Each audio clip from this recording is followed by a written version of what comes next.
Hey, you're watching my official compilation channel, but if you want to see my newest videos as soon as they're uploaded, check out my main channel, Chat History. Alright, enjoy the video.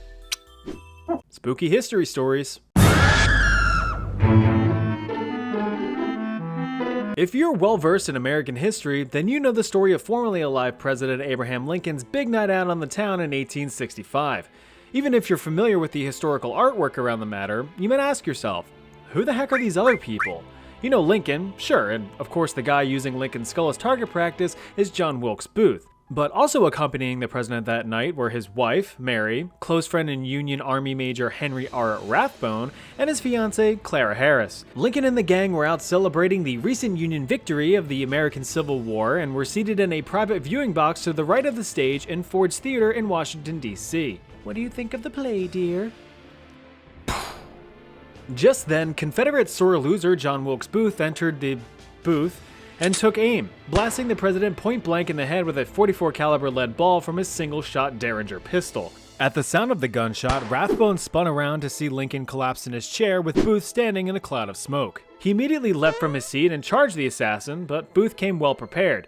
In the struggle, Booth was able to equip a dagger and severely slash Rathbone's arm before leaping from the box onto the stage. Right before jumping, Rathbone was able to grab Booth's coat, causing Booth to lose his balance and eat shit, fudging up his leg in the process. Despite being in a packed theater of witnesses and bystanders, Booth evaded capture for 12 days. However, his plan was successful as President Lincoln died from his injuries just 9 hours after the fatal game of tag. Rathbone, who passed out due to blood loss but eventually recovered from his injuries, personally placed the weight of the president's death on his shoulders. He believed he should have been able to prevent the assassination, and because of this, he bore immeasurable guilt every day of his life, absolutely destroying his mental well-being to the point of insanity. After resigning from the military 5 years later, he struggled to find work until eventually given a consul position in Germany by President Arthur. Rathbone's now wife Clara had hoped that the change of scenery would do him some good. Rathbone's mental health continued to spiral, resulting in him lashing out at his young children and violently threatening Clara. After 13 years of mental deterioration, the breaking point had finally been reached. On December 23, 1883, Rathbone attacked his children in a fit of madness in their home. Clara had rushed to protect her children, but was fatally shot and stabbed by her husband. Instead of continuing his onslaught, he turned the knife on himself, stabbing himself in the chest 5 times. Despite the failed seppuku attempt, Rathbone survived his wounds, with police finding him covered in blood, claiming that there were people hidden in the walls of his home, whispering to him. He was arrested and charged with the murder of his wife. During trial, he was officially declared insane by court doctors and committed to an asylum where he died 28 years later.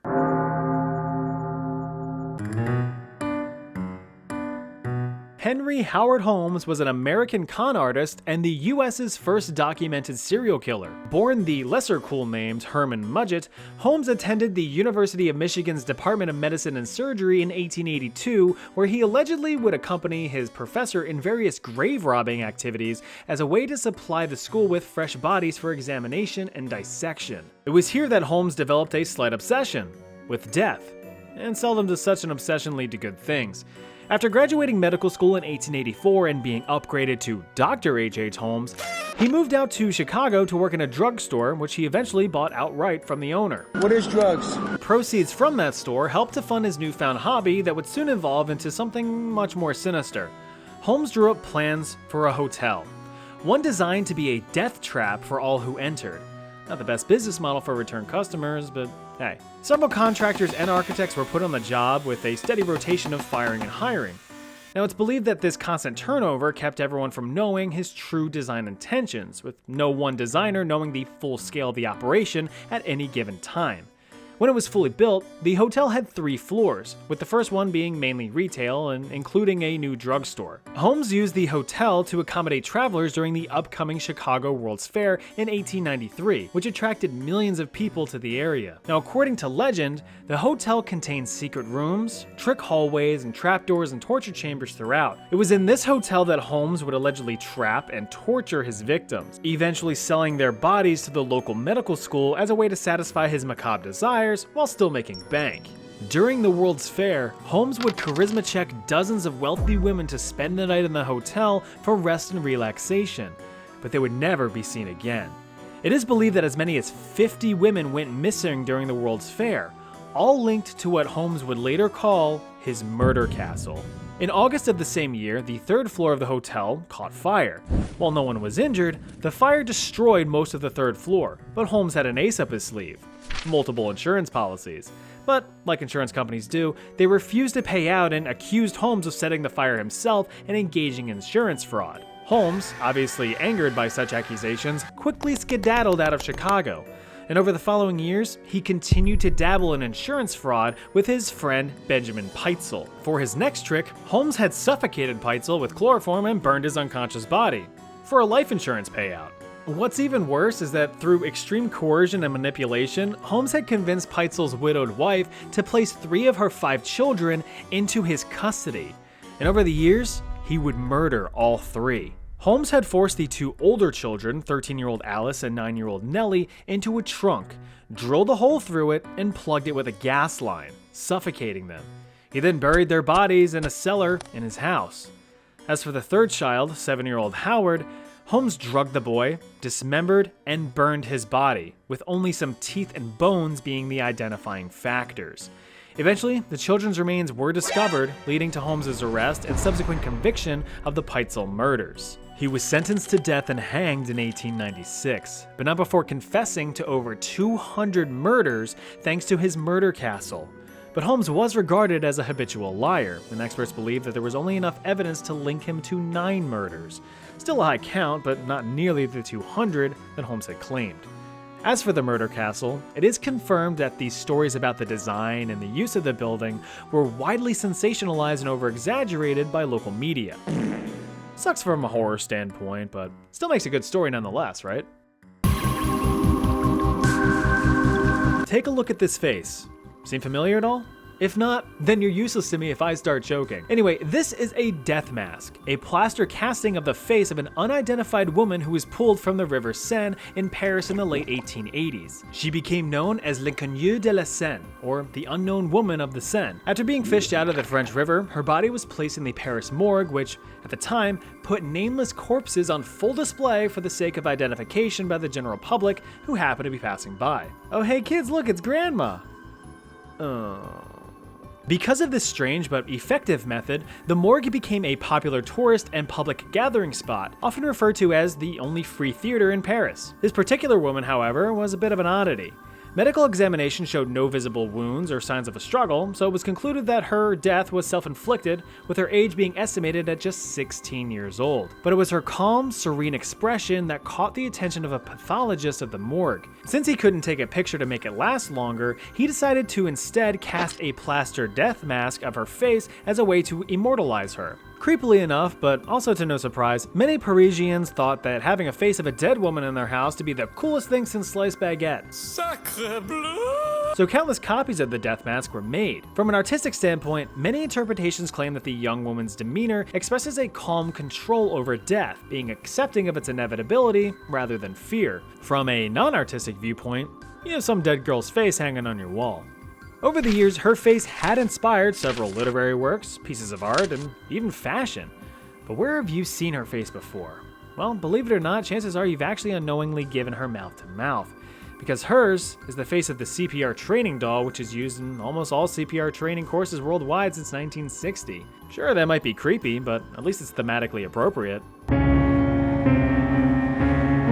World War I was absolutely brutal. It was the forefront of many new innovations in warfare like tanks, heavy machine guns, and manned aircraft. All effective technologies developed for the sake of boosting your own kill count. But another, more sinister tactic was soon deployed onto the battlefield: chemical weapons. Perhaps the most widely used was mustard gas, but others were used too. For instance, chlorine gas, a yellow-green gas which sure enough looks like a stereotypical funny fart cloud, but packs a lethal punch. This story begins in September of 1914, where German soldiers were tasked with taking the Russian-occupied Auschwitz fortress. It was constructed as a Russian Empire border defensive structure against German attack, and boy was it good at its job. German Empire units had repeatedly tried to penetrate the fortress, but were told no through heavy retaliatory gunfire and artillery. Despite facing multiple defeats, stubborn German soldiers refused to give up so easily. 3 assaults were conducted on the fortress over the course of a year. The first saw German infantry losses of about 6,000, while Russian forces only suffered 139. The second assault saw a continued bombardment on the fortress by German artillery, but the Russian soldiers didn't budge.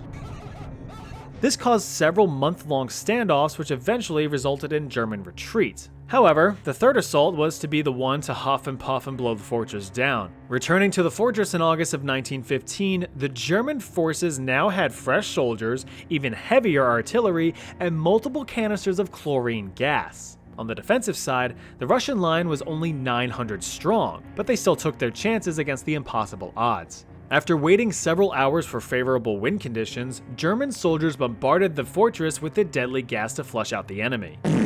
The Russian soldiers, unfortunately, had no suitable protection against the gas and had to improvise, covering their faces with the best thing that they could come up with: rags soaked in piss. To no surprise, this proved ineffective. The soldiers were severely incapacitated by the gas, and now they smelled like piss. As a quick science lesson, when chlorine gas is inhaled, it reacts with the residual moisture in your body, forming hydrochloric acid, which starts to corrode your internal organs. In short, it causes big ouchies on the inside. With this mechanism of action being well known, the Germans were certain of their victory and began to infiltrate the fortress, but were met with a horrific sight.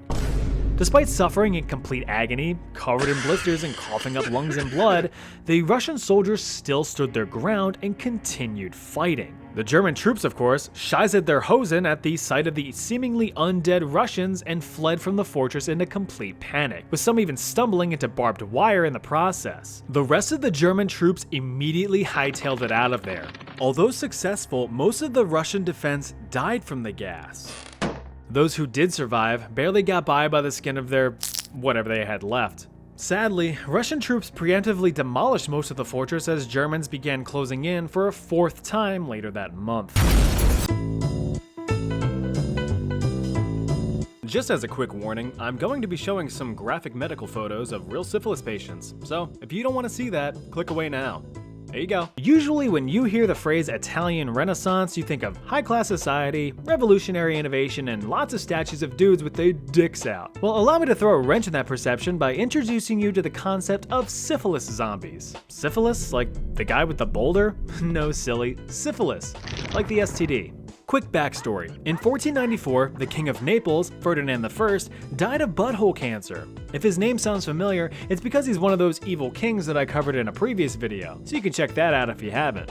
Wink. Anyway, Ferdy's son Alfonso II took his daddy's throne but was quickly put in a state of check by French King Guy Charles VIII, who claimed that he had claim to the throne because of his noble Angevin bloodline.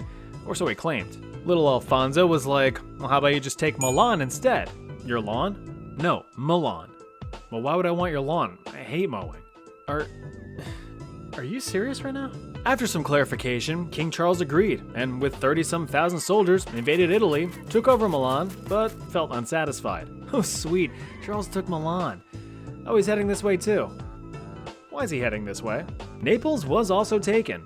With such a successful campaign through the peninsula, the French army, which consisted of Spanish, Swiss, Flemish, and even Italian soldiers, decided to celebrate. And you bet your sweet balls that meant women and alcohol were involved in medically inadvisable quantities. When you have a bunch of people from all over Europe quite literally come together in one city, there's gonna be some interesting results. This one was syphilis. Actually, it was kind of like a super syphilis, as historians generally agree that the strain that went around was much more severe than its modern cousin that we are more familiar with. That is the rhetorical we, of course. This meant that the disease was much more contagious with symptoms that were much more severe. Since it was the Renaissance, let me paint you a picture of how it all went down. Your first step is finishing up your very consensual physical time slot with a local woman of the night. During your bi-weekly wash, you notice something around your own peninsula. You have genital ulcers, small open wounds forming around your tender meat log. But that worry is quickly put to rest as you develop a bad fever, multiple rashes, and muscle pain.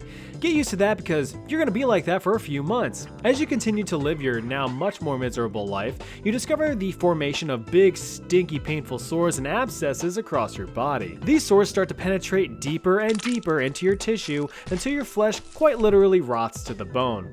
The bacteria eats away at your skin, your eyes, your nose, and your lips. You don't die just yet, but you wish you would. For months or even years, piece by piece, you fall apart, with chunks of your body just sliding right off. Got your nose. Oh. Thousands of people were walking around like this day in and day out. Eventually, the soldiers were expelled from Italy and returned to their respective homes. Within a few years, syphilis ran rampant through most of Europe, and by 1520, the so-called French disease infected Africa and Asia as well, terrifying folklore creatures from around the world. Originating in Southeast Asia, the Krasu is a malevolent female spirit that will truly make you brown your britches something awful. It is described as the floating disembodied head of a young, beautiful woman, which isn't so bad until you glance down at her iconic trailing organs. A heart, some lungs, a stomach, a liver, intestines, and the rest. All just out in the open, ready to give you a sloppy slap at a moment's notice. A Krasu is believed to be the result of a curse cast upon a young woman who committed horrific atrocities such as infidelity or murder. During the day, a Krasu can walk among humans undetected, appearing as a normal woman, though looking extra super seepy. At night, the Krasu finds a secluded area to detach from her body and fly off into the darkness to feast. They are said to feed on the blood of animals like cows or roadkill, but have a strong appetite for the blood of children, or even better, pregnant women, since it's a 2-for-1 special. After feeding, the Krasu returns to its body before the sun rises to live another day. But fear not, it's pretty easy to protect yourself from them because they aren't exactly invincible. For one, the body that the Krasu leaves behind is what ties it to the world, so if you hide or otherwise destroy it, then the Krasu has nowhere to park its head, leaving it to die an agonizing death once the sun comes up. Another way to go about it is to target the Krasu itself, specifically its dangling intestines, since that's its weak point. If you put up some spiky fences or plants around, the spirit's floppy bits can get entangled, preventing it from being able to return to its body. Or, if you're a Deadeye, you can give them a cinematic send-off.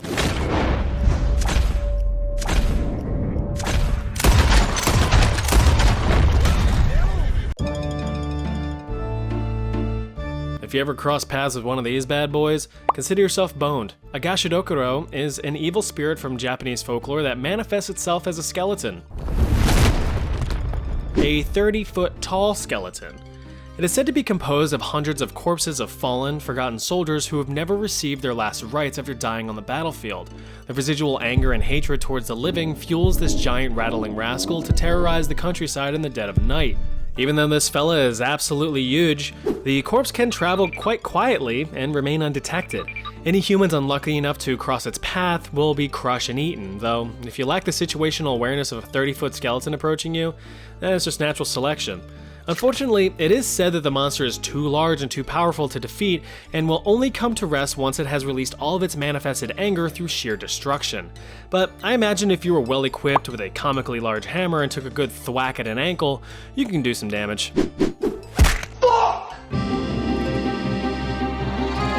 The Naclavi is a horse-like demon with origins tied to the Orkney Islands north of Scotland, and is considered to be one of the most evil and most feared spirits in the native folklore. This demonic spirit takes the form of a man mounted on and fused to a horse. Oh yeah, and it has no skin. The humanoid part of the monster possesses a huge head with an incredibly large mouth and a single red eye burning with a red flame.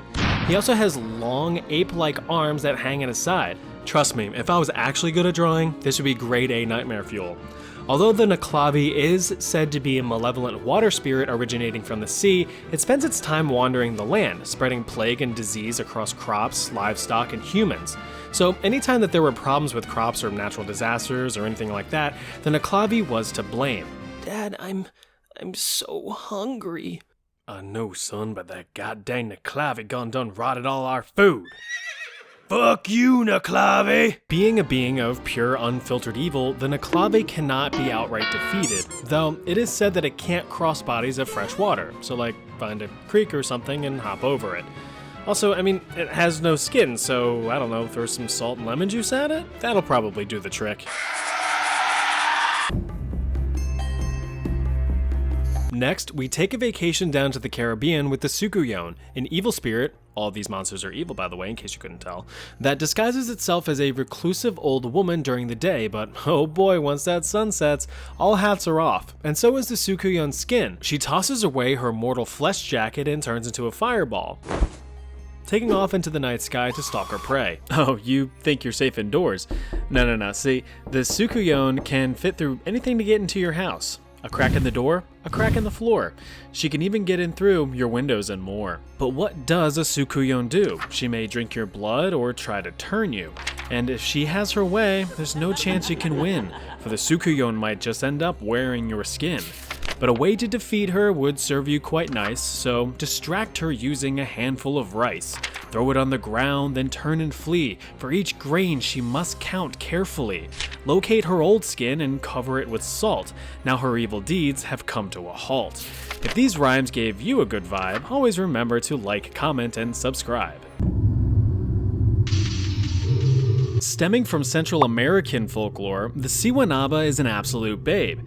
She's described as a stunningly attractive, long-haired woman. She is usually seen wearing thin, see-through clothing, which I guess I can't complain too much. You might find her alone at night around water sources such as a river or a lake, usually washing clothes or bathing. Well, being the big macho man you are, you're not going to let this opportunity pass you by, so you puff out your chest and make your move.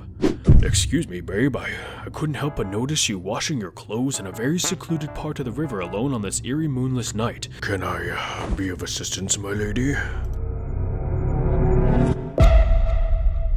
Damn, babe, I'm gonna have to break out the special equipment. There you go. That'll work. Although the Siwanaba do be looking good from behind, it possesses a demonic horse face, which is a deal breaker to most men. Those unfortunate enough to cross its path are often driven mad by its shocking appearance or instantly die of fear when her face is revealed. But if you ever find yourself in the presence of what you think is a Siwanaba, you may banish it by making the sign of the cross with your fingers. And if that doesn't work, she might not be a Siwanaba at all, in which case, just tell her you're not really all that interested. Now this one is the stuff of nightmares. Literal nightmares. An Alp is the OG sleep paralysis demon. They are described as small elf-like demons from Germanic folklore that climb into your room at night and sit on your chest as you sleep. These little bastards just stay perched up on your sternum, restricting your breathing and not allowing you to move or wake up, causing terrifying nightmares. Talk about sleep apnea. Alpen apparently have the ability to shapeshift into multiple animals such as a cat, a dog, a pig, or even a snake. So the next time you wake up with your cat on your face, it might just be a small demon. The way you can tell an Alp apart from your pet is its stupid looking hat. This is called a tarn cap, which grants the demon powers, including the ability to become invisible when worn. But don't worry, you can get rid of these little annoying buggers with some simple tricks, which include sticking a broomstick under your pillow, hanging iron horseshoes on your bedpost, placing your shoes against your bed with the toes pointing toward your door, placing a mirror on your chest, hanging steel crosses around the room. You can also bargain with the Alp, asking it to come back in the morning for coffee. It will scurry away and return in the morning to claim its prize. Take this opportunity to cave its frontal lobe in with a solid oak plank. Problem solved. Back to bed. Evil people you've never heard of.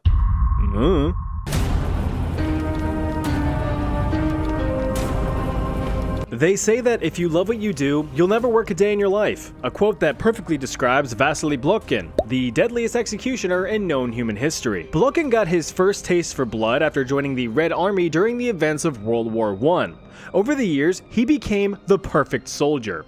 One who is able to perform tasks effectively, efficiently, and without hesitation.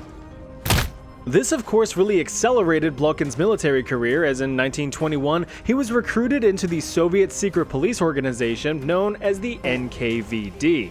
One bonus on his extensive resume was his innate ability to remain emotionally numb when carrying out acts of violence. He simply saw it as part of the job, comparative to menial tasks like filing paperwork or having to put up with Deborah from HR's incessant complaints that your funny shirt just isn't work appropriate. Blokhin's unique skill, if you would call it that, quickly distinguished him amongst his peers. If you needed someone dead, Vasily was your guy. His work and unwavering loyalty continued to push him upward and onward. In just 6 years, he was assigned as head of a newly created branch of the NKVD by Mr. Supreme Soviet leader guy Joseph Stalin, a branch specifically designed for executions.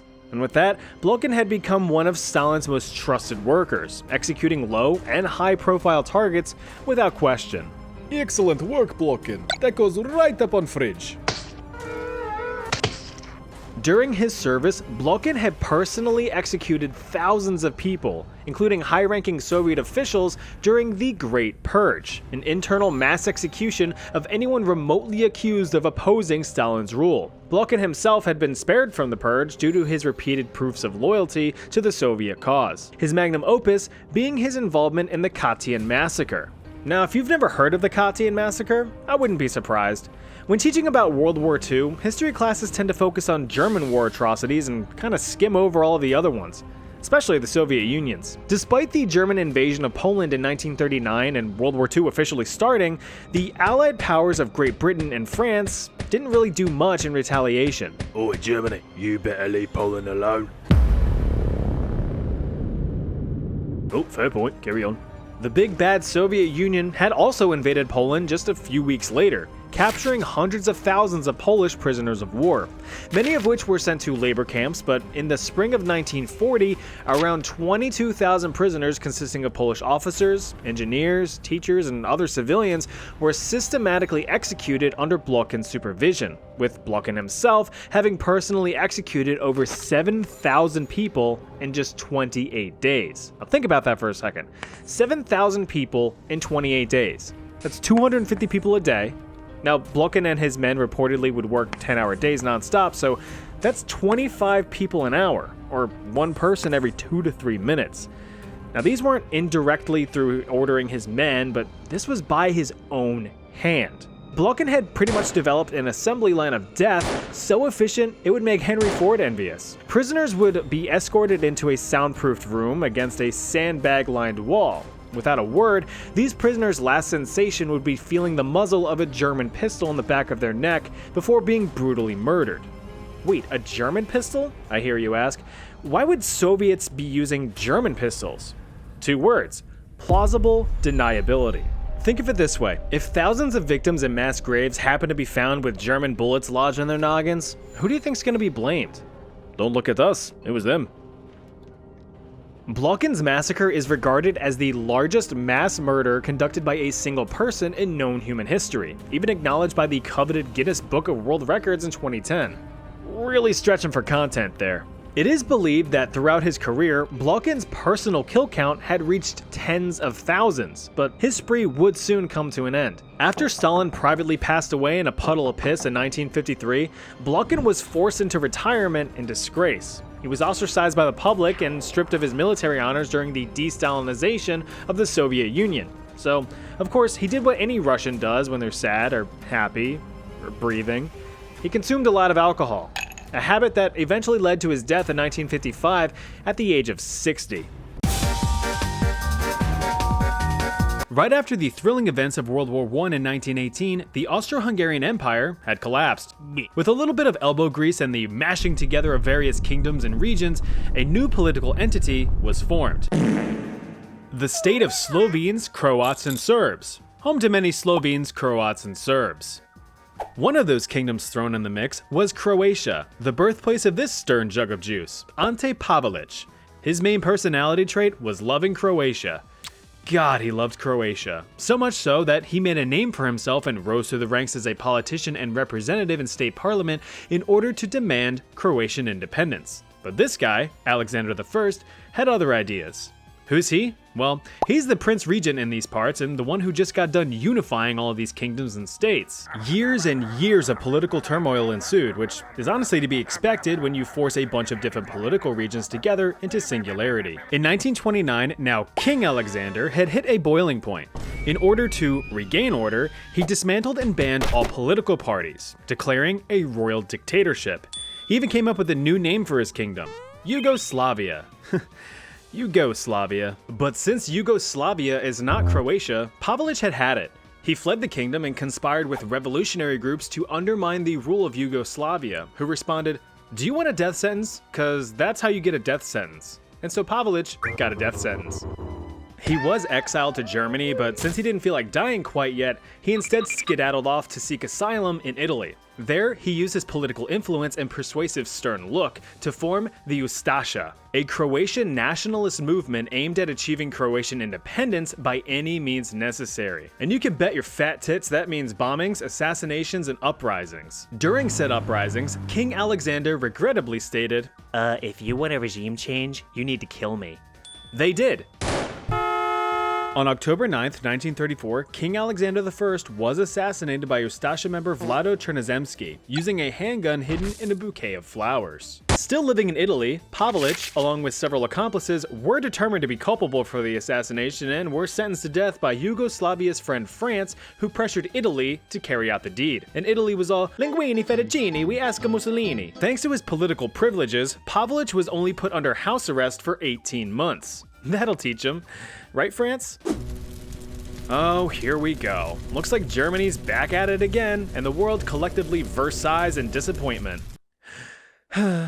After the invasion of France in 1940, Nazi Germany invaded Yugoslavia in 1941. This ultimately resulted in Pavlich being installed as dictator to a newly independent Croatia.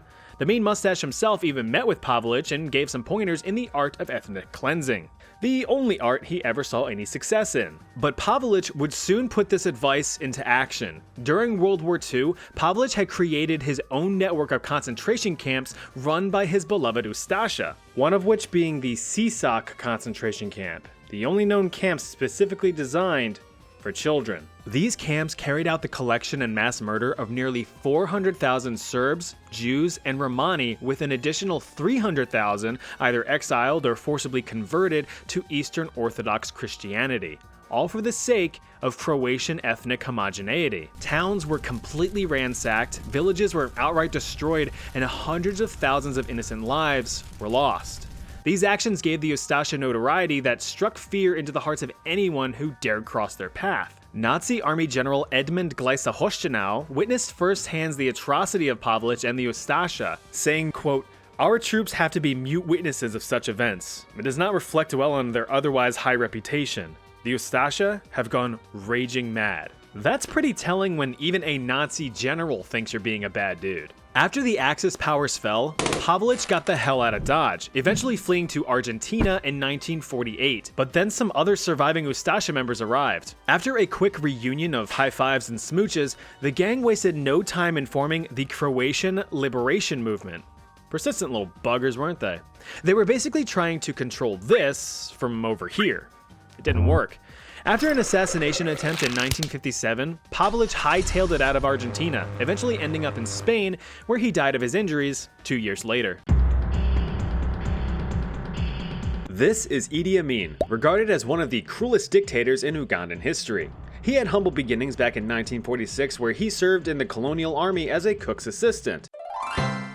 In addition to cooking up a good steak, Amin was raring to have a job well done in his military career, so he speed ran through promotions within the Ugandan army, making it all the way up to captain in 1962. I'm the captain now. All of this impressive progress received recognition from Ugandan Prime Minister Milton Obote, and a friendship formed. Hey. Hi. One that would be fruitful in many shady activities, including ivory and gold smuggling. After being threatened with investigation by the Ugandan parliament, Obote overthrew King President Person Mutesa II and seized the position for himself in 1966.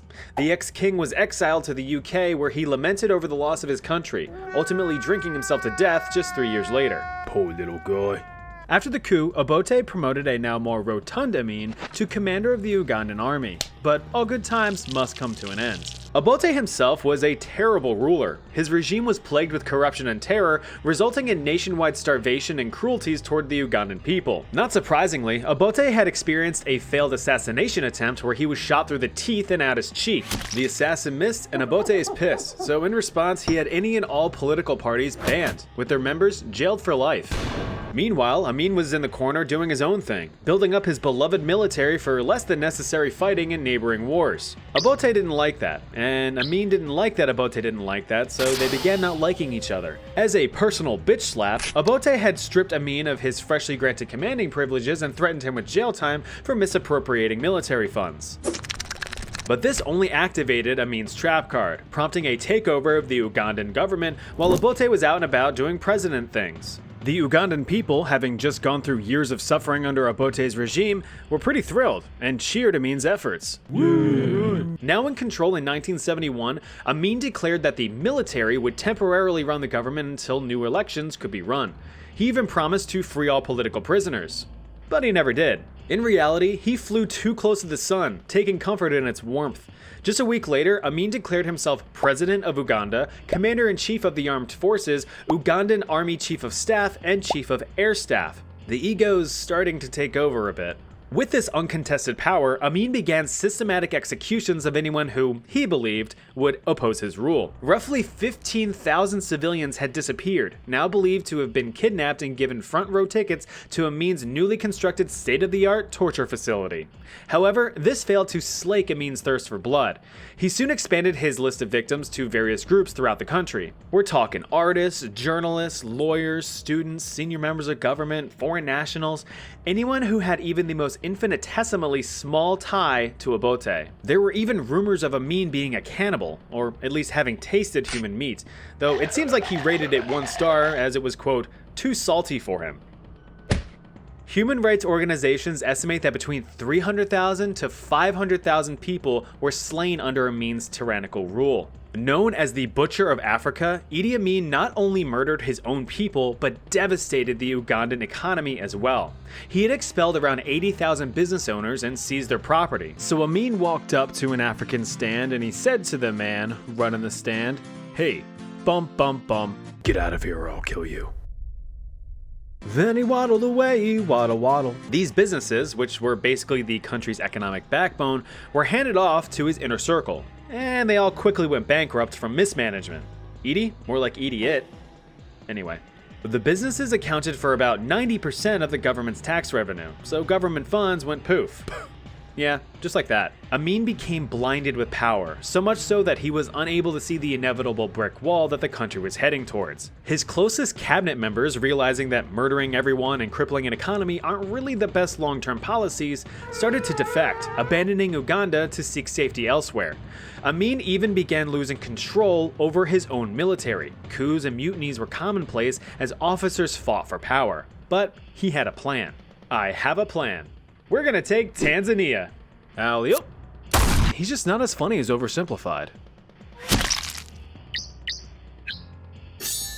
Uh-oh. Tanzania fought back. Hard. In order to save face, the former 10-time Ugandan light heavyweight champion Amin had a plan. I have a plan.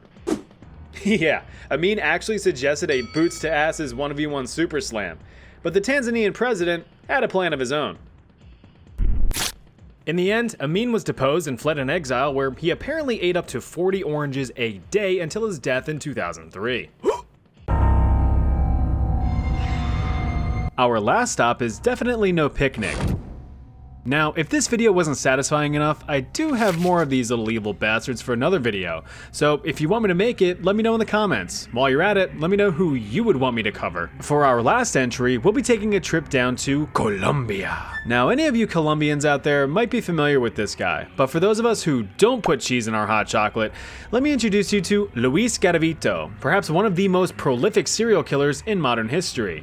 This guy was a straight-up monster. Appropriately nicknamed La Bestia, or The Beast, Garavito was arrested in 1999 and convicted of murdering 193 children.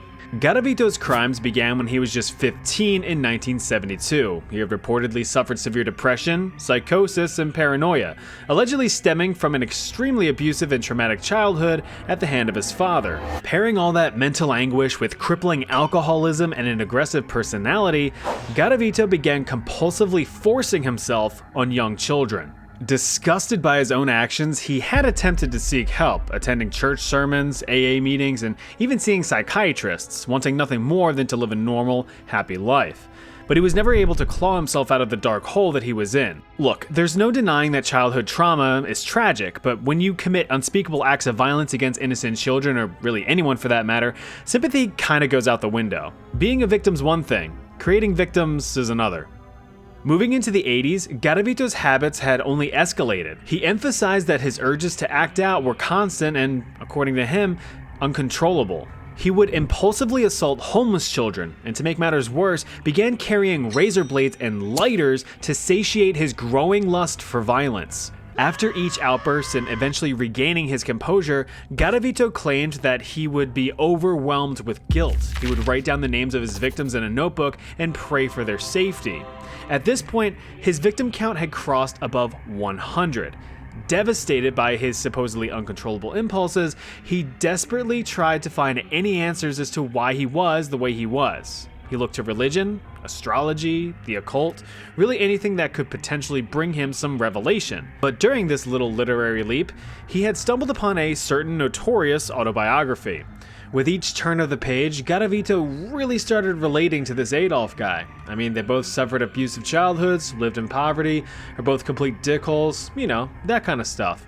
Luis even went a bit further and began idolizing one Campo Delgado, a Colombian serial killer who had publicly murdered 28 people, including his own mother, in the 1980s. More specifically, he admired the national attention that Delgado received and wanted to experience that firsthand. Now, the 1990s is where Garavito really went off the rails.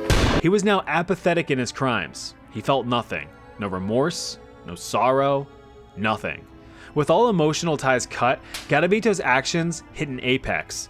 Across this decade, Luis committed the mass murder and assault of hundreds of children. In disguise, he lured victims into secluded areas in broad daylight where they were assaulted, stabbed, cut, burned, beaten, eviscerated, and dismembered. After their passing, the victims were often placed in dozens of mass graves scattered across the countryside, with some containing as many as 40 bodies. Now, you can't really hide violence of that caliber for long, so eventually the graves were discovered in 1998, and an official investigation was launched. Because of his continued alcoholism, Garavito's work was sloppy. He would often leave articles of clothing, empty liquor bottles, and various belongings at his crime scenes. Honestly, it's kind of weird that it took so long to get caught, but the mountains of evidence did eventually lead to his arrest in 1999. While being interrogated, Garavito confessed to the murder of hundreds of children. Now, of course, in order to prevent the large, sandpapery, unlubed fist of YouTube from giving my butthole an identical neighbor, I of course cannot go into the nitty-gritty of the crimes. You morbidly curious little deviants would have to look that up for yourselves. But don't say I didn't warn you. In the end, Garavito's crimes rightfully warranted a sentence of up to 1,853 years, and 9 days, in prison. That's pretty great. Except for the fact that Colombian law at the time prevented any sentence from being longer than 40 years. And get this, since he had given a full confession and even helped investigators find the bodies, his sentence was further reduced down to just 22 years, and the Colombian population was pissed. But luckily, in 2021, Garavito's parole was personally denied by the Colombian president, who vowed that he would never be a free man again. And he never was. Luis Garavito was diagnosed with eye cancer and died in prison in 2023.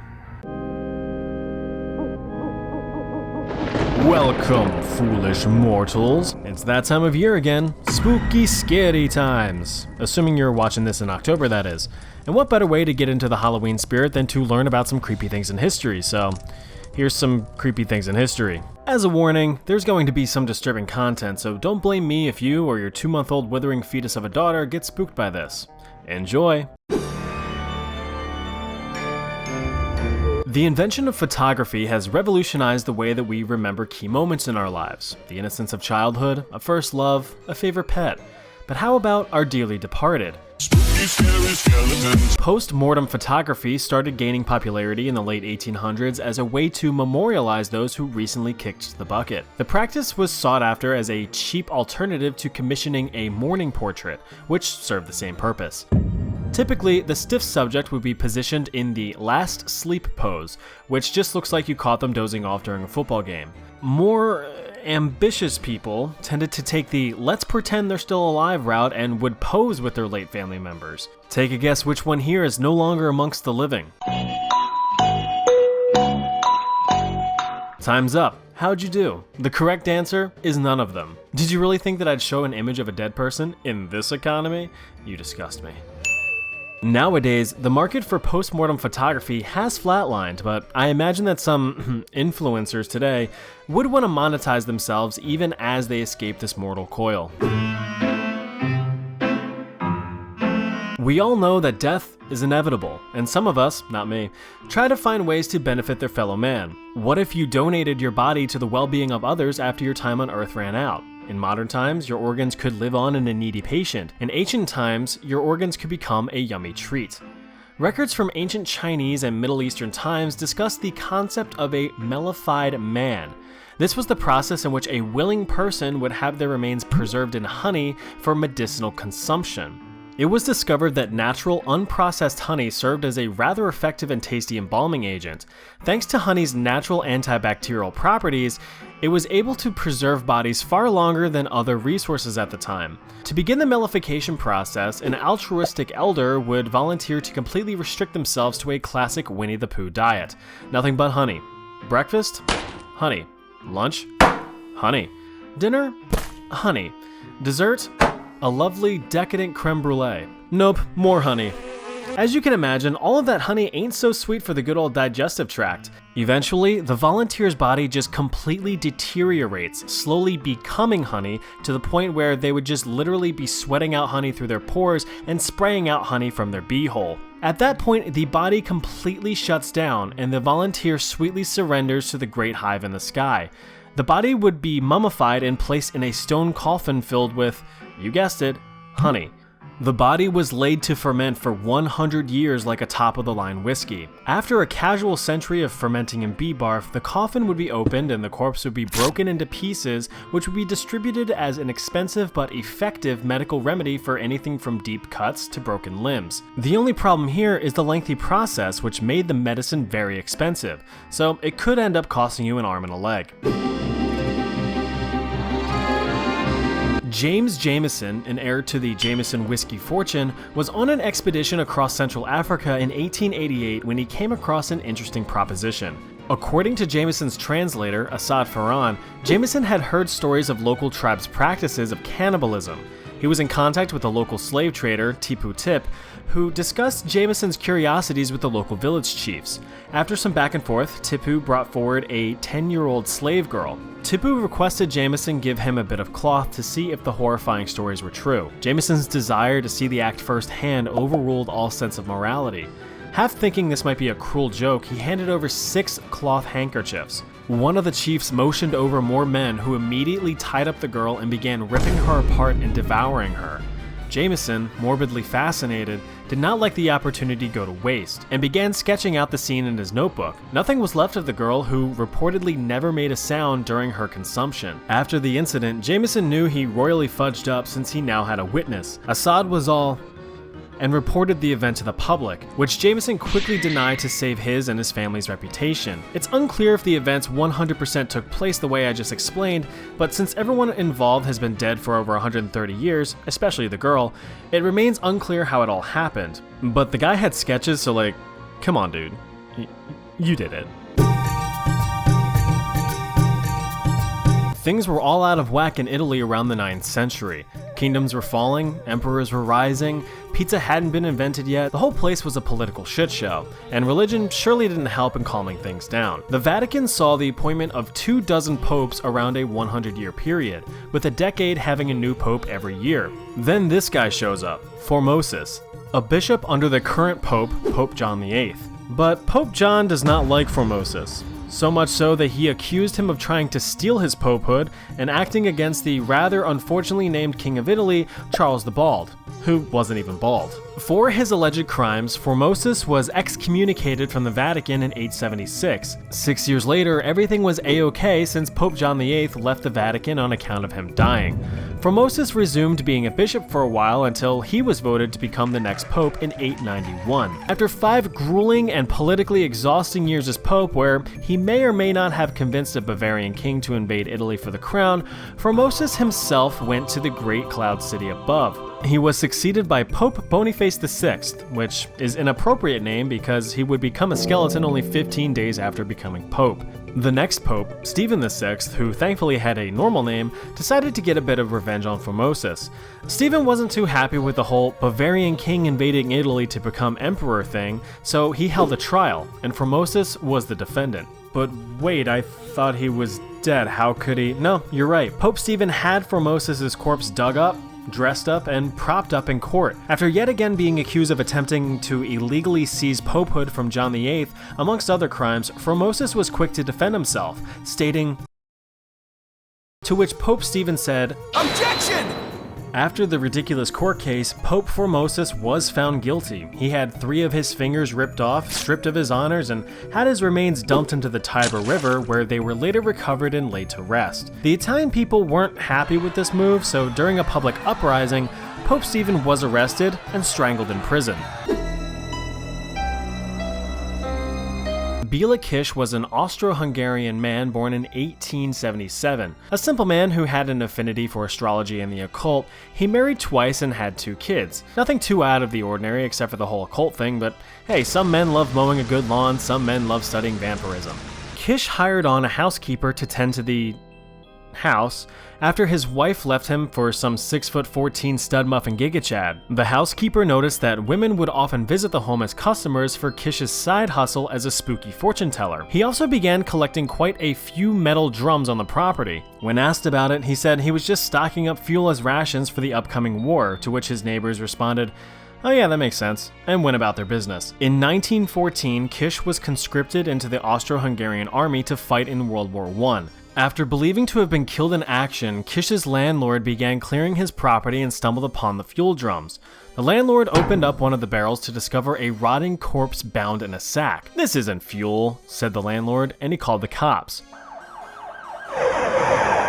Overall, 24 bodies were recovered from the property. Remember that wife and her Sigma mindset lover? Yeah, strangled and stuffed into barrels. His victims also had puncture marks on their necks and were drained of blood, giving him the title of Vampire of Cinkota, the town where he lived. A frantic manhunt for Kish began, just in case he survived the war, which he did. Kish was reportedly in a Serbian hospital recovering from war injuries. By the time police caught on to his scent, he escaped, performing a classic body swap with the dead soldier. He was reported to have been seen over the following years a few times, but he was never caught. And so, another video comes to an end. Were you spooked? Did you brown your britches? Want to learn some more history? Then click here and have a happy Halloween or, whatever time of the year it is. Evil human experiments. Alright fellas, let's start things off a little easy. Back in the 4th century BC, Greek civilization was reaching new heights. People were getting more and more curious about the world around us and began asking really important questions. What does that do? How does that work? Should I do a Did I leave the oven on? How do magnets work? Will she call me back? Is this real life? Or is this just fantasy? Does the shrimp really fry the rice? Or not? All pretty valid questions for people just wishing to learn the workings of the natural world. While many focus on the mechanics of the universe, others chose to focus on the inner workings of humans themselves, and not only from a philosophical standpoint. Sometimes you just want to know what makes us tick. That's what Greek physician Herophilus wanted to find out and document in detail. After getting his education at the Hippocratean medical school in Greece, Herophilus turned his bulging eyes towards the city of Alexandria, Egypt, with its big, throbbing library chock full of scrolls just begging to be read. "Time to go to Egypt," he said, and so he did. After getting himself established and taking on a student, a young physician named Erasistratus, they got to work. Together, the two men would begin to carve out a new branch of science, anatomy. But in order to do so, you need some bodies to cut open to start slopping their guts around. And what better way to obtain fresh bodies than to use condemned criminals, captured and supplied by the Alexandrian rulers. Little Hero and Era were like kids in a candy store with a hopeful glimmer in their eyes, excited to begin their wondrous experiments. But surely the criminals put under the knife were already past their expiration date, right? Nope. Instead, Hero and Era performed live human dissections, called vivisections, to broaden their understanding of the human body. They even went as far as to perform these surgeries in full view of the public for anyone who thought it would be cool and interesting. Wow, that's both cool and interesting. That's what I'm saying! Herophilus documented their findings in extreme detail, making breakthrough discoveries of the human anatomy. In doing so, he inflicted unimaginable suffering to his subjects. Since anesthetics weren't really a thing back then, the victims felt every cut and slice, at least until they passed out from the pain or died of blood loss. Dissecting intestines, reproductive organs, eyes, or even purposefully damaging the motor nerves to inflict paralysis. It was basically a big game of, what does this button do? In the end, Hero and Era's findings over 40 years of vivisections were revolutionary for the medical world, especially since human dissection would be outlawed shortly after their work was completed. It wouldn't be until 1800 years later that performing human dissections would be a medically acceptable practice again. But like, you know, on dead people? Their work was stored in the renowned Library of Alexandria, but they were lost in the Great Fire a few hundred years later. Project 4.1 was actually a side project proposed immediately after the deployment of Castle Bravo, a high-yield thermonuclear bomb that was dropped in 1954 by the United States. Bravo was part of Operation Castle, a series of other high-yield nuclear tests with the goal of establishing superiority over the Soviet Union. The Marshall Islands, a remote Pacific group of islands, served as ground zero for the detonation of the nuclear weapons. Castle Bravo was the strongest detonation and surprisingly produced 2.5 times the expected explosive yield, resulting in an explosive force equivalent to 15 megatons of TNT. To put that into perspective, that is 1,000 times the explosive force of the nuclear bomb dropped on Hiroshima, Japan in the final days of World War II. Like, goddamn. To make matters worse, the Marshall Islands were occupied with citizens. So US officials were kinda like, sir, shouldn't we get those people out of the... Bless you. Thanks, sir. Allergies have been bothering me all day. Must be the radiation, right? No, but seriously, are we gonna get those people out of the radiation zone? Yeah, you know, that was on my to-do list. Well, too late now, so let's just see how things turn out. Operation Castle was quickly amended with the addition of Project 4.1. This new section aimed to study the human response to significant radiation exposure. You know, as if tens of thousands of victims in Hiroshima and Nagasaki weren't evidence enough. Commander of the US Naval Medical Corps, Eugene Cronkite, was in charge of the project and swore everyone involved to absolute secrecy because he thought the public wouldn't be too keen on the whole test nuclear radiation on non-consenting people thing. Overall, 239 Marshallese residents were exposed to significant levels of radiation and began showing signs of radiation poisoning a few days later. Symptoms included loss of hair and significant skin damage with weeping wounds, although the wounds did heal rather quickly. Immediate observations ceased after 75 days with the conclusion that no long-term effects were likely. But just out of curiosity, regular checkups were performed on the residents for years after. Women saw increases in miscarriages and stillbirths, and newborns that survived experienced developmental difficulties, impaired growth, and a disproportionate development of thyroid cancer. In addition, about 1/3 of those exposed had developed significant tumors by 1974, 20 years after Operation Castle commenced. In the following years, Marshallese representatives spoke out against the United States, with accusations that the scope of the experiment was premeditated and intentional, to which the US officials responded, "Nuh-uh." During the early years of the Soviet Union, it wouldn't be uncommon for political opponents to quickly fall ill with a strong case of the death at the hands of poison. In fact, it was quite an effective and discreet way to silence any and all opposition without causing too much of a stir. Well, besides the public reacting to mysterious deaths. And that is why we must rise up against... Oh, look at that. They got another one. So how were the Soviets so good at developing successful poisons? Well, you've got to run preliminary trials on living subjects, of course. So in 1921, a year before the Soviet Union officially formed, the Kamera was established. This was the Soviet Secret Service's poison laboratory. Here, new deadly poisons were developed and tested on human subjects.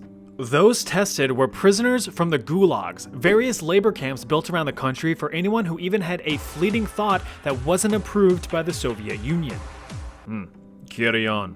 The ultimate goal of the Kamera was to devise a poison that was not only lethal, but undetectable.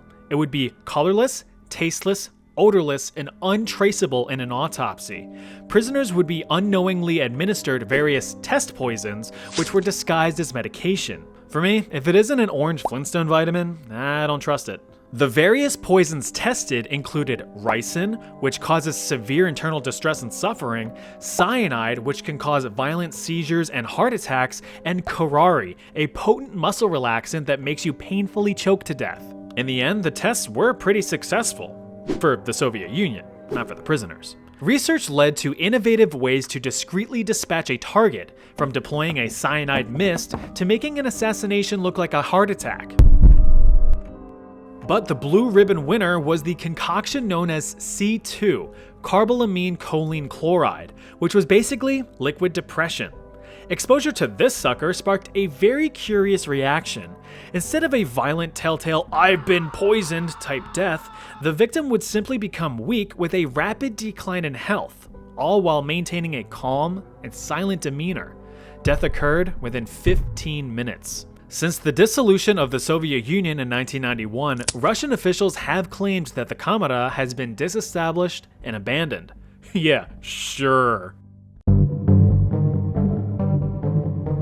Now, you may have heard about the Tuskegee syphilis study, which was an unethical medical study funded by the United States Public Health Service in 1932, which involved the study of nearly 400 African American men who had naturally contracted syphilis. The goal was to observe the effects of the disease when left untreated in African American males. Even though penicillin, an antibiotic cure for syphilis, eventually became widely available to the public, the afflicted men were intentionally never cured. Fucked up, right? Well, the US decided to outdo themselves with the Guatemalan syphilis experiment. In 1946 to 1948, more than 5,500 Guatemalan natives, including children, were involved in the experiment against their will, with the Guatemalan government granting access to the unwilling patients in hospitals, mental institutions, and even orphanages. Around 1,300 relatively healthy individuals ages 10 to 72 were intentionally infected with syphilis and even gonorrhea. Transmission was either done by direct bacterial contact into wounds or by sexual transmission with infected native sex workers, which were funded by the US government, by the way. The latter of which proved to be a very effective method of infection. The guy in charge of these experiments was Dr. John C. Cutler, but you can call him Dr. Dickass. He often failed to keep accurate medical records of his experiments and instead would only provide anecdotal evidence in his findings, probably because he knew what he was doing was unethical, which very much sounds like something only a dickass would do. But all joking aside, the experiments conducted on these people were gruesome. Perhaps one of the most notable documented examples of what these people experienced was about a female patient named Berta. The following is an excerpt from that document. Berta was a female patient in the psychiatric hospital. In February 1948, Berta was injected in her left arm with syphilis. A month later, she developed scabies. Several weeks later, Dr. Cutler noted that she had also developed red bumps where he had injected her arm, lesions on her arms and legs, and her skin was beginning to waste away from her body. Berta was not treated for syphilis until 3 months after her injection. Soon after, on August 23rd, Dr. Cutler wrote that Berta appeared as if she was going to die, but he did not specify why. That same day, he put gonorrheal pus from another male subject into both of Berta's eyes, as well as her private areas. He also reinfected her with syphilis. Several days later, Berta's eyes were filled with pus from the gonorrhea, and she was bleeding from her private area. 3 days later, on August 27th, Berta died. Told you he was a dick-ass. The overall goal of the study was to determine the effectiveness of penicillin in preventing the STDs. Dr. Cutler had allegedly finalized his reports in 1955, but no evidence was ever found proving that the reports were submitted for peer review or even published.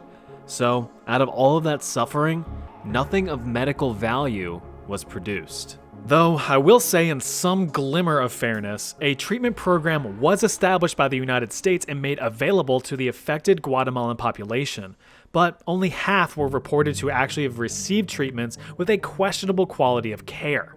United States President Barack Obama formally apologized to the Guatemalan government in 2010, 62 years after the study was performed. Yeah, that last one was quite the doozy, huh? Well, buckle up because it's about to get way worse. See this right here? This is Unit 731. It was home to some of the most notorious and truly evil war crimes committed by the Japanese in World War II, which are definitely up there with some of the worst in the history of mankind. Unit 731 served as a lethal human experimentation and biological weapons laboratory during the Second Sino-Japanese War between China and Japan, which ran concurrent to most of the events of World War II. This nightmare facility was established in 1935 in the sub-provincial Chinese city of Harbin, 4 years after Japanese forces invaded the Chinese region of Manchuria. Inside, hundreds of thousands of Chinese and even some Russian prisoners of war were subjected to some of the most egregious and horrifying human experimentations known to man. Experiments performed on men, women, and children, which is everyone. Those chosen for experimentation were dehumanized and referred to as maruta, or logs, rather than as people, because the cover-up story for Unit 731 was that it was a lumber mill. It should be noted that the vast majority of the experiments in the facility were carried out to fulfill morbid curiosity, with those performing or overseeing the studies described as merely playing. A testimony from a Japanese professor who witnessed the studies was quoted saying that some of the experiments had nothing to do with advancing the capability of germ warfare or of medicine. There is such a thing as professional curiosity. What would happen if we did such and such? What medical purpose was served by performing and studying beheadings? None at all. That was just playing around. Professional people, too, like to play. So basically experiments were like, I wonder what would happen if we just hucked a grenade at a guy. Bang. Oh look, he exploded. Hey, can I go home now? Gee, I wonder if this large heavy object will crush this guy. Yup. Will this guy freeze to death if I freeze him to death? Wow, who would have guessed? A lot of these experiments were designed to test the absolute limits of the human body. Tests included depriving victims of food or water to see how long they could survive, placing victims in low-pressure chambers until their eyes popped from their skulls, injecting victims with animal blood, hanging victims upside down until death, or even draining victims of blood just to study blood loss limits. Some victims were even dehydrated in front of large hot fans to the point of mummification. At the time of death, they only weighed 20% of their initial body weight. Perhaps one of the worst examples I've read was the forced pregnancy of female victims. The mothers were injected with various diseases and drugs just to see how they affected the unborn child, sometimes performing a vivisection, cutting the fetus out of the mother for examination. There's honestly so many more gruesome experiments that I just can't get into here, so if you are curious, I would encourage you to look them up. But it's like legit really bad, so you've been warned. By the end of the war, as Soviet forces were closing in, Japanese officials had all remaining prisoners executed and the entirety of Unit 731 hastily demolished to destroy any remaining evidence of the program's existence. The United States had discovered trace evidence and pressured Japanese officials into spilling the beans, under threat that they would be handed over to Soviet officials for trial and punishment if they did not cooperate.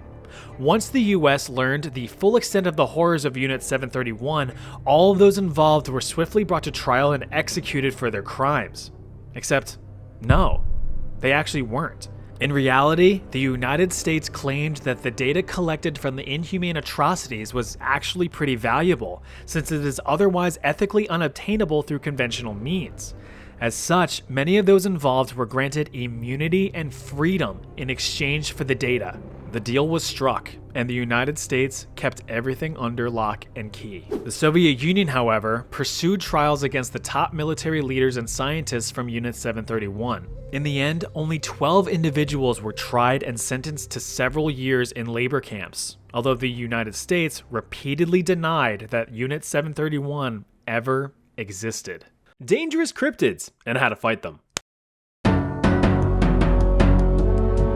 Takalishae are mischievous little critters whose only goal is to cause complete chaos, which is really annoying considering how relatively non-threatening they look. Originating from Zulu mythology in the South African country of South Africa, Takalishae are said to be pale little gremlin or goblin-like creatures with big ol' kissable lips, grotesque pointy ears, hollow eye sockets, long bony fingies, and perhaps their most notable feature, a big gaping hole in their melon, which is supposedly their source of power. Oh yeah, as if just causing a general ruckus wasn't annoying enough, the little guys also have the power to turn invisible. All they have to do is chug some water to plummet their opacity down to 0, then they're just free to slap your knees without being detected. It's pretty common amongst South African residents to hear tales of the Takalishae, often as a deterrent to young children to not wander off or stay up late, lest one come in the night and munch their toes off.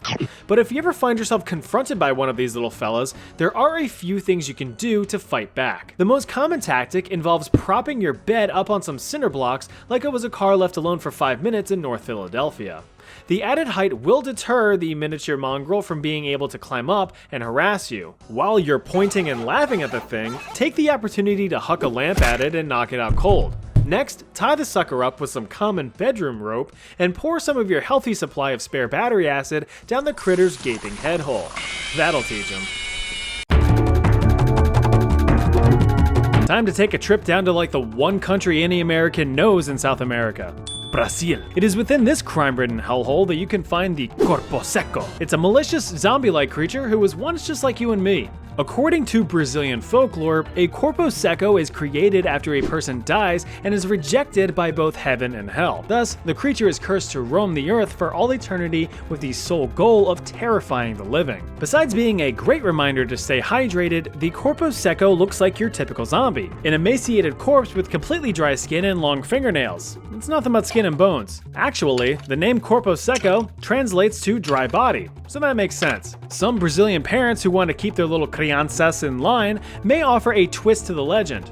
Instead, they may insist that a corpo seco is created from children who disrespect or mistreat their parents. You gotta love good parenting. Little side note here, you ever go to like a Home Depot or a large hardware store where they have them big boxes up on the top racks? Yeah, no joke, my dad used to tell me that that's where they would put bad kids, and I'm a better person for it. Love you, Dad. Well, we all know that the best way to discard your run-of-the-mill zombie is to exercise your Second Amendment rights, or the Brazilian equivalent. Since the poor fellow has no muscular structure, he isn't going anywhere anytime soon, which allows you to get in some hefty target practice. Imagine you're just chilling on the calm high seas trying to catch some fresh tuna when all of a sudden,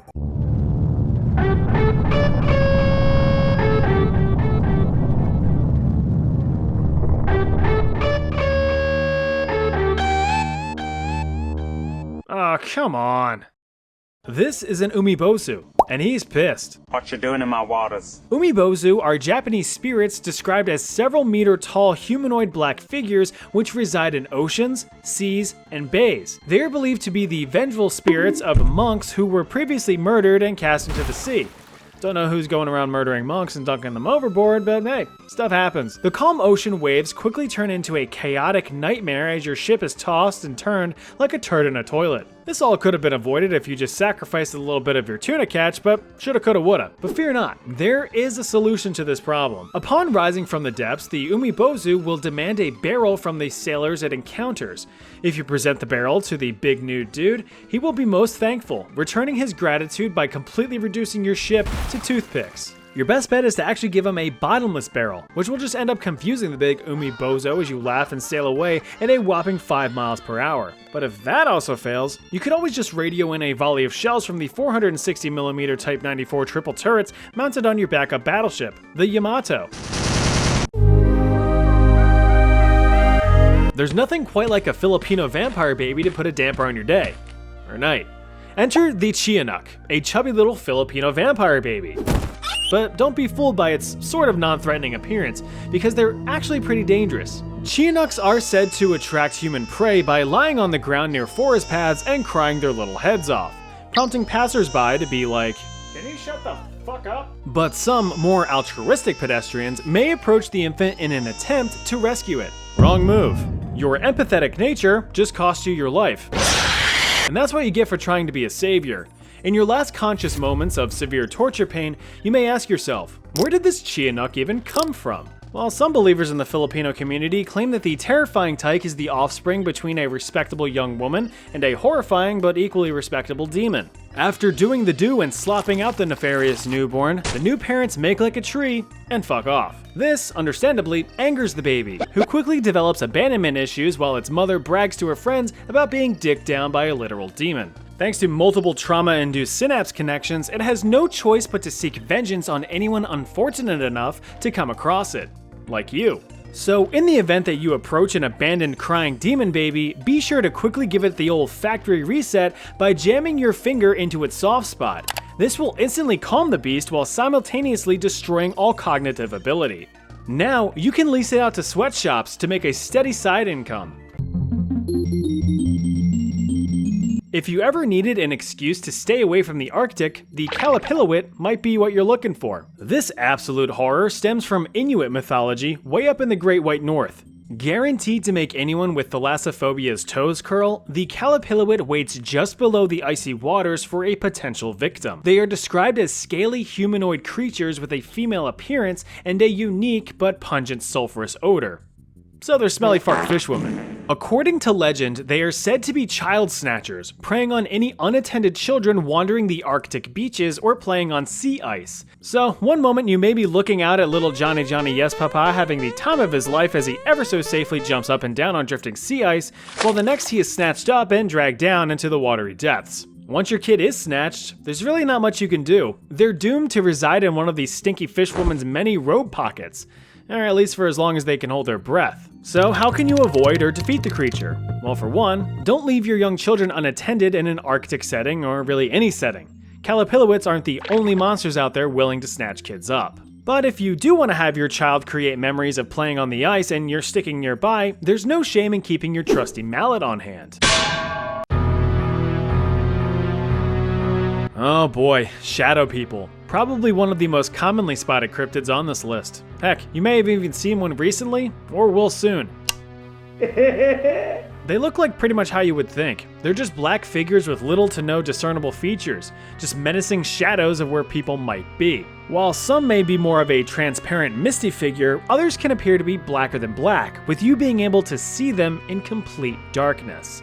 These things are terrifying and are one of the most common sleep paralysis demons. Speaking of which, perhaps one of the most famous shadow people is the Hat Man, a dark, foreboding figure that stares at you while you sleep in the darkest corner of your room. He is commonly depicted with eerily soft glowing red eyes and sporting a wide-brimmed hat. Just the sight of him alone is enough to make your blood run cold and your heart stop. Other shadow people are said to be detected out of the corner of one's eye but vanish when trying to catch a glimpse. So actually back in the day I had this one incident where I was absolutely shredding on Guitar Hero 3. I was trying to get through FCP Remix on Expert, and I remember that my hearing just started going out. It was like I could only hear TV static. And not only that, I actually started getting tunnel vision, so my peripherals were blacking out and the TV static was getting louder and louder. But the moment that I actually started to take notice to it and I whipped my big dumb head around, that's when everything just kind of returned back to normal. So, I don't know if that was a shadow person or if I was just extremely sleep deprived and experiencing the side effects of staring at a screen and standing for several hours, but probably the latter. Anyway, if you want to avoid any and all shadow people from popping up in your life, there's really only one solution. You're gonna always need to be in a room that's brightly lit from multiple angles to eliminate any shadows. Sure, your sanity and your electric bill's gonna take a beating, but hey, at least you won't be seeing any shadow people.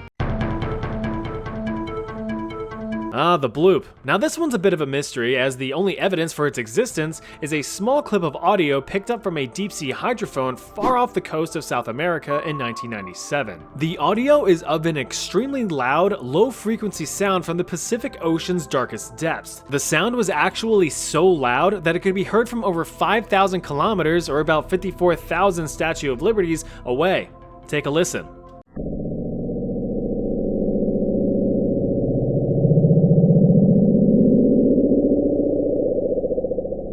Some might think that the audio is just your dad mowing the lawn again at 7 in the morning, even though the HOA has told them multiple times to have the common courtesy to start after 9. But others find the audio to be distressing and mysterious, leading to rumors and whispers of the bloop, a terrifying aquatic supergiant that has proportions way beyond what we have previously known to be possible for deep-sea creatures. Some have argued that in order to produce such low-frequency vibrations, the creature would have to be over 250 feet long, over 2.5 times the length of a blue whale, the largest known animal on Earth. So is it a nightmare-inducing ultra-mega whale capable of casually deep-throating other whales? Or is it something a little bit more scientifically reasonable?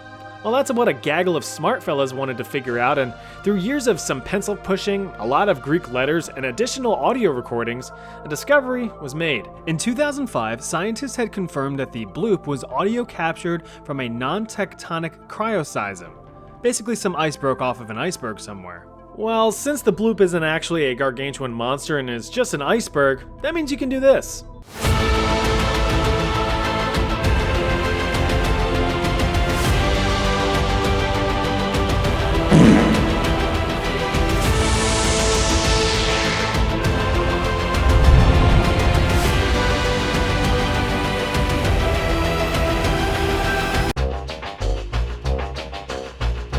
Spring-heeled Jack, rarely referred to as Jumboots Jamstrang by a select few, is a humanoid cryptid that was active in Victorian England. This bouncy butthole is basically what kids thought life would be like when they begged their parents for moon shoes. The name is derived from the man-like creature's ability to perform acrobatic leaps well beyond the capabilities of any normal human, hopping up to rooftops in a single bound. Folklore! Looking like a rejected British Batman, Spring-heeled Jack was first spotted in the early 1800s in London, England, and he was quite the bastard, performing all kinds of despicable deeds, such as leaping onto carriages and crashing them, or assaulting young women and ripping their shirts with his metallic claws. The most famous sighting came from a young woman in 1838 who claimed that one night a man impersonating a police officer had lured her into the street. When she shed some candlelight upon him, it revealed a grotesque face and burning red eyes.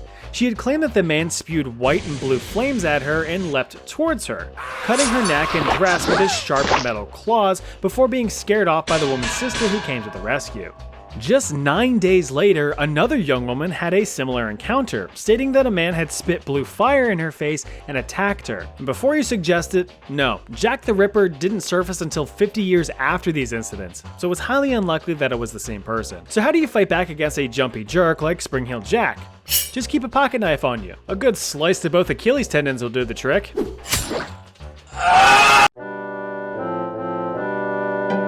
This one's a real hoot. Originating from the Andros Island of the Bahamas, the Chickcharney is a big ol' barn owl. This ornithic nightmare stands at 3 feet tall with creepy long legs, a large wingspan, and humanoid arms used to twist the heads of its victims. Mr. Owl. Since it is but a simple owl, it possesses the ability of flight and exceptional night vision, but it can also somehow manipulate probability, allowing it to bestow good luck or bad luck. Give it to me straight, Doctor. Is my wife gonna live? Probably. Wait, never mind. But it has to be said, even though it is a big dangerous bird, it's still a bird nonetheless. And what better way to get rid of a big old bird than with a big old musket? Evil human experiments. Again.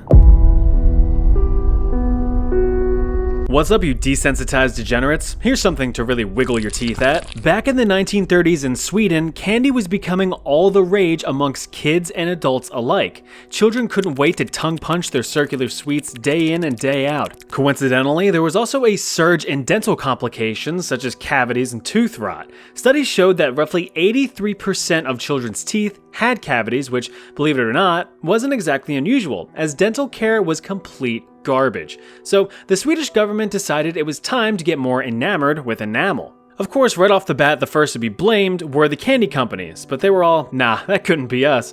Right, guys? No, I don't think so. There's really no data to back that up. No, I don't think so. Sure about that. I mean, it might be. In reality, there just wasn't enough scientific evidence to put the blame on anyone in particular. So in order to bridge that little gap of knowledge, the medical board decided to commission the Vipeholm study, which sought to determine a relationship between tooth decay and sugar-heavy diets.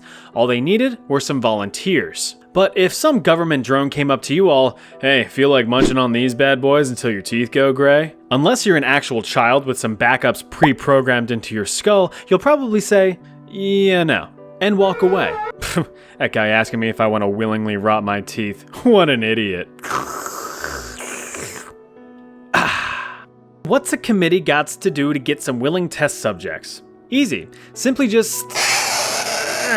There we go. In 1945, with funding from both the Swedish government and the candy companies, the medical board began performing government-sanctioned trials on patients in the Vipeholm institution outside of Lund, Sweden. The establishment just so happened to house patients with severe intellectual and developmental disabilities, so in the medical board's eyes, perfect cannon fodder for the study. Between 1945 and 1947, 660 patients were given vitamins and fluoride tablets in conjunction with a low-starch meal and no snacking. After the 2-year period, 73% of these patients had not developed any additional cavities or decay. Alright, so vitamins and fluoride are completely ruled out. Well, in 1947, the medical board swapped the vitamins and fluoride with sugar-heavy diets, which included sugary snacks, drinks, and a specially formulated tacky toffee designed to aggressively stick to teeth. By the end of the study in 1949, about 10% of patients had irreversible damage to their teeth. They were pretty much rotten to the root, being deeply pitted with cavities which caused agonizing pain day in and day out. If you've ever had a toothache, you know how much that sucks. Well, with these results showing a clear link between sugar and tooth decay, the candy overlords weren't exactly pleased, so the scumbags decided to actually withhold the results, publishing them 4 years after the experiment had concluded, resulting in public outcry. Now, of course, people were more pissed at the results rather than the method, which was just brushed off as a necessary evil since the research ultimately did very much benefit society as a whole. Back then, the severely intellectually disabled were seen as merely subhuman, with their forced participation being considered their payment to the society that took responsibility for them. It wouldn't be until the 1990s that the ethics of the study were even questioned. Really messed up. So, remember to brush your teeth.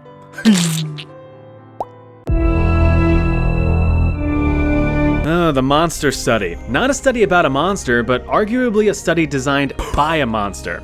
This guy, Wendell Johnson. He was an American psychologist at the University of Iowa in Iowa. The overall goal of the study was to determine if a child's severe stutter could be cured through positive reinforcement and encouragement. Well, that doesn't seem too bad. Oh wait, no, the study also wanted to see if a stutter could be created from being verbally abused. Today, Junior? Well, that changes things completely. Those chosen for the study were, of course, innocent, wide-eyed, adorable orphans, which apparently are always in great supply for such a situation. 22 orphans, ages 5 to 15, were ultimately chosen, being divided into groups based on speech ability. 10 of the children were considered stutterers, and 12 children had no stutter at all. The study aimed to see how both positive and negative influences affected the presence of a stutter. So, to cover all of the grounds, the study looked like this. The children were divided into 4 groups. Group 1A, 6 non-stuttering children being told, "Good job for being such good speakers." Group 2A, 6 non-stuttering children being told that they were beginning to develop a stutter, which they weren't, and told to get their shit together. Group 1B consisted of 5 stuttering children that were told that their stutters were nothing but a phase and that they'll eventually get over it. And finally, Group 2B, 5 stuttering children who were constantly reprimanded for their inability to speak well. It's noted that only groups 2A and 1B were seen as interesting and critical to the research as it would directly challenge the overall theory. Can you cure a stutter? Can you force a stutter? The experiments, though designed by Wendell Johnson, were conducted by University of Iowa graduate student Mary Tudor. Not this Mary Tudor, the psychopathic Queen of England, this Mary Tudor. She executed the study following only an approved script written by Johnson. Each week, she would talk with the children and document their progress. Group 1B's stutterers were told that they would, quote, outgrow the stuttering and they would be able to speak much better than they are speaking now. Pretty wholesome. 10 out of 10. On the other side of the spectrum, Group 2A's non-stutterers were basically smacked upside their skulls, being told that their teachers complained about their speech problems and that they must immediately be corrected by, quote, doing anything to keep from stuttering. Don't ever speak unless they can do it right. The orphanage teachers were also in on the gig, being given specific instructions to reinforce these ideas to the students as part of the fully encompassing scientific study, which lasted 5 months. The demeanor of Group 2A's children changed almost immediately. Once considered normal speaking with little to no issues, these children were now terrified to speak. They became withdrawn and hesitant, and some only really spoke with 1 or 2 word responses, kind of like a bad date. So, how was your day? Good. Okay, how's your chicken parm? Good. Is your phone good too? Good. Okay, this isn't gonna work. Good. The children would even go as far as to punish themselves for any mistakes they made and would even isolate themselves from the other children. One 12-year-old girl even ended up running away from the orphanage completely. In the end, no child from Group 2A actually developed a stutter, but the psychological damage had still been done, with the children's communication skills being thrown into the toilet, which reportedly continued throughout their entire lives. They couldn't even tell their parents how much they loved them. As for the other groups, there was no statistically significant change in their speech quality. So, we have our answers. Can you cure a stutter by being nice? No. Can you force a stutter by being a dick? No. But you can cause long-term psychological stress by degrading and verbally abusing children. What a surprise. Okay, easy time's over. Time to really crank up the evil. The Holmesburg prison in Philadelphia, Pennsylvania in the United States was home to some pretty nasty human experiments from 1951 all the way to 1974. Post-World War II, all hats were off for the sake of scientific advancement. Pharmaceutical industry budgets had skyrocketed and a new gold rush was created. Ethics were glossed over, informed consent was virtually non-existent, and medical safety protocols were shoved aside for the sake of progress. Medical doctors were kind of just told to try some stuff out and see what sticks. After all, you don't want those evil Soviets to get ahead in the Cold War, do you? Now, some of you more savvy historians might ask, well, what about the Nuremberg Code of 1947, which outright banned such human experiments? Well, American scientists waved their freedom fingers and said, no. See, that code was for the gross bad Nazi guys over there. We Americans would never do something like that. No, never. Anyway, here, try this new pill. It might cure cancer, it might make you smell colors. We haven't perfected it yet, but trust us, it'll do something. Experiments performed in the Holmesburg prison ranged from applying simple cosmetics to make everyone look pretty, to exposure to corrosive and carcinogenic chemical weapons to make everyone look pretty dead. These experiments were funded by several large corporations, including Johnson & Johnson, the Dow Chemical Company, and even the US Army. Some people have rainy day funds, mega corporations have evil experiment funds. Perfectly balanced. Though it has to be said that these experiments were entirely voluntary, with prisoners being paid a few bucks here and there for their time and potential sacrifice. But when an individual is so desperate for money as to sell themselves to inhumane trials, is it really voluntary? Well, yeah, here's your $2. Same time tomorrow? One of the head honchos over there was American dermatologist Dr. Albert Kligman. When he entered the Holmesburg prison for the first time, he was quoted saying that all he saw before him were acres of skin. It was like a farmer seeing a fertile field for the first time. So that right there, that's an obvious red flag. That's not a normal thought that you should have. Inmate records described experiments including exposure to various STDs, skin blistering chemicals, radiation, psychoactive drugs, and carcinogenic compounds. The most famous being dioxins, which would become a key ingredient for Agent Orange, an herbicide which is known to have directly killed over 700,000 American and Vietnamese people during the Vietnam War. But that's another story. Not really. The US developed an herbicide that directly killed over 700,000 people during the Vietnam War. So, prisoners were poked, prodded, sliced, sewn, exposed, drugged, you name it. But this wasn't just happening in Holmesburg. Inmates, along with other, quote, throwaway humans, like those in mental hospitals all over the United States, were nothing but lab rats to the medical community. That's all the value they had left as humans. At least, that was the general consensus at the time. Prisoners would line up day in and day out to see what the new test of the day was and how much free cash they could get out of it. Yeah, I heard they'll slap your balls for $5. Oh, neat. I'm usually the one paying for that one. One prisoner by the name of Withers Ponton noted how he was laid on a table where two doctors cut open his lower back. They proceeded to stuff him with medical gauze and sewed him back up, only to remove the gauze 10 days later with no idea what they were really doing it for. But he got $10 out of it for each cut. So worth it.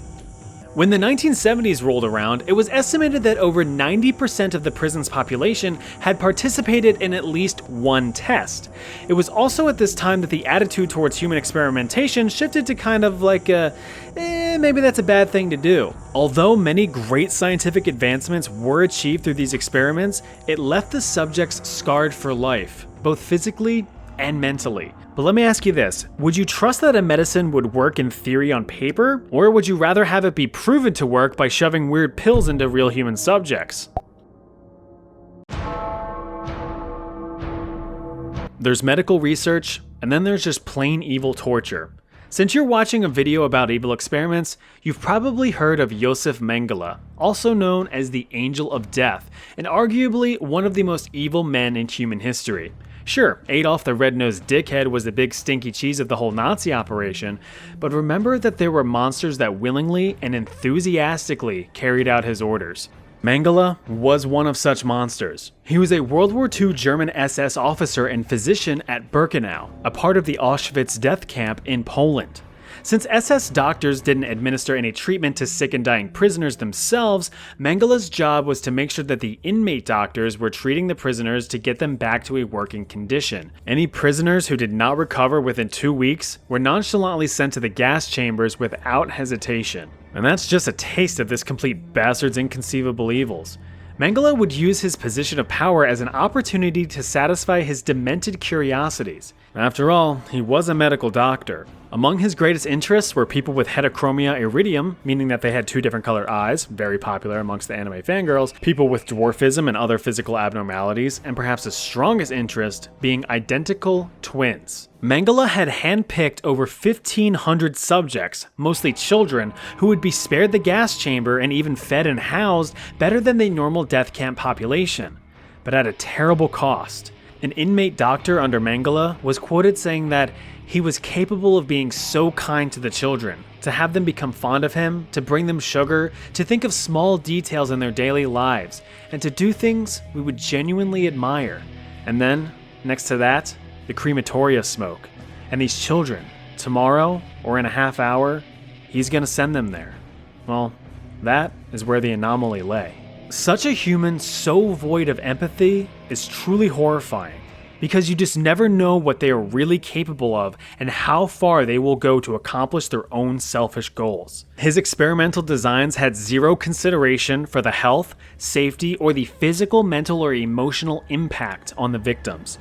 He was given full control to do as he pleased. For his twin patients, he often performed his experiments on one twin and treated the other as a control for a direct comparison of results. Experiments included the amputation of healthy limbs, forceful injection of disease, blood transfusions, removal of teeth and organs without anesthesia, and even creating his own Siamese twins by sewing two children together. Perhaps one of his more infamous pieces of work was injecting adrenaline directly into eyeballs to change their color. The eyeballs would be removed from living victims and studied, with some being pinned to his wall as trophies. Once experiments were completed, he would kill off and dissect the control twin to report any findings.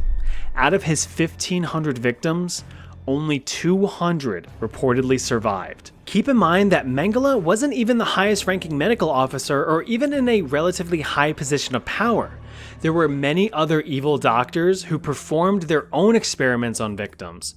Karl Claudeberg had researched mass sterilization by radiation and chemical injection, contributing to the sterilization of over 400,000 people. Sigmund Rascher had researched the human limits and treatments of hypothermia and exposure to low and high pressure environments. Hans Eppinger had forced starving and dehydrated prisoners to drink filtered seawater to determine drinkability. Karl Valnetz had claimed to have developed a cure for homosexuality with testosterone-based implants and forced castration. There were dozens of other medical officers who conducted these human experiments, many of whom who escaped prosecution after Germany had fallen in World War II. Mengele, like many other SS officers, fled to Argentina after the war was over. He evaded capture and survived until 1979 when, while doing a backstroke in the ocean, suffered a front stroke and drowned, left to float in the ocean like the piece of shit he was. In all, there were about 16,000 documented victims of human experimentation by the Germans, with about a quarter succumbing to their suffering. But it is unknown what the true number of experiment victims may be. Terrifying mythical creatures from around the world. Again. If you're from my neck of the woods or are fans of a certain hockey team, you might be familiar with the Jersey Devil. Let me set the mood.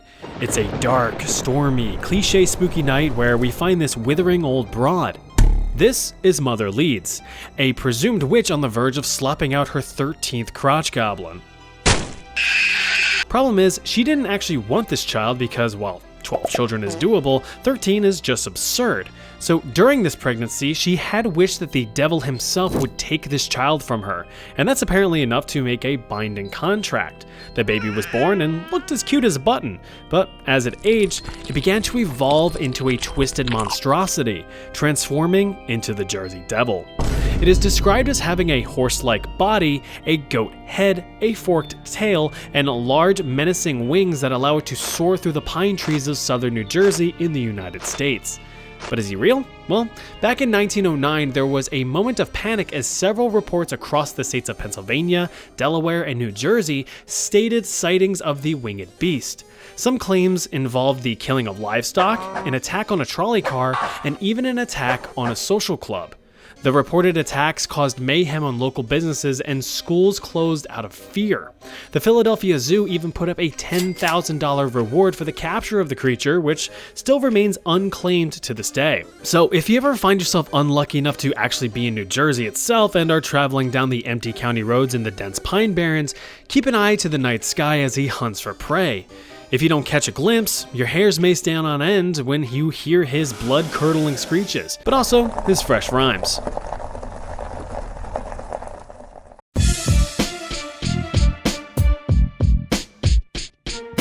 name's the Jersey Devil, and I'm here to say that I'm most everything. Ever have the insatiable craving for the flesh of a fellow human? Well, you might just be a Wendigo, or you need to seek some professional help. Or both. Just a little ways up into the Great White North of Canada is where we find the origins of the Wendigo legend.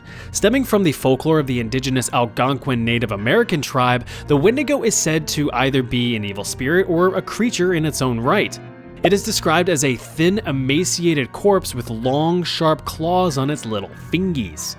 Its skin is sallow and gray, giving it a sallow and gray appearance. It also sports a stylish deer skull and antlers, which is a great distraction from the fact that you have 0.67 seconds left to live now that you've seen one.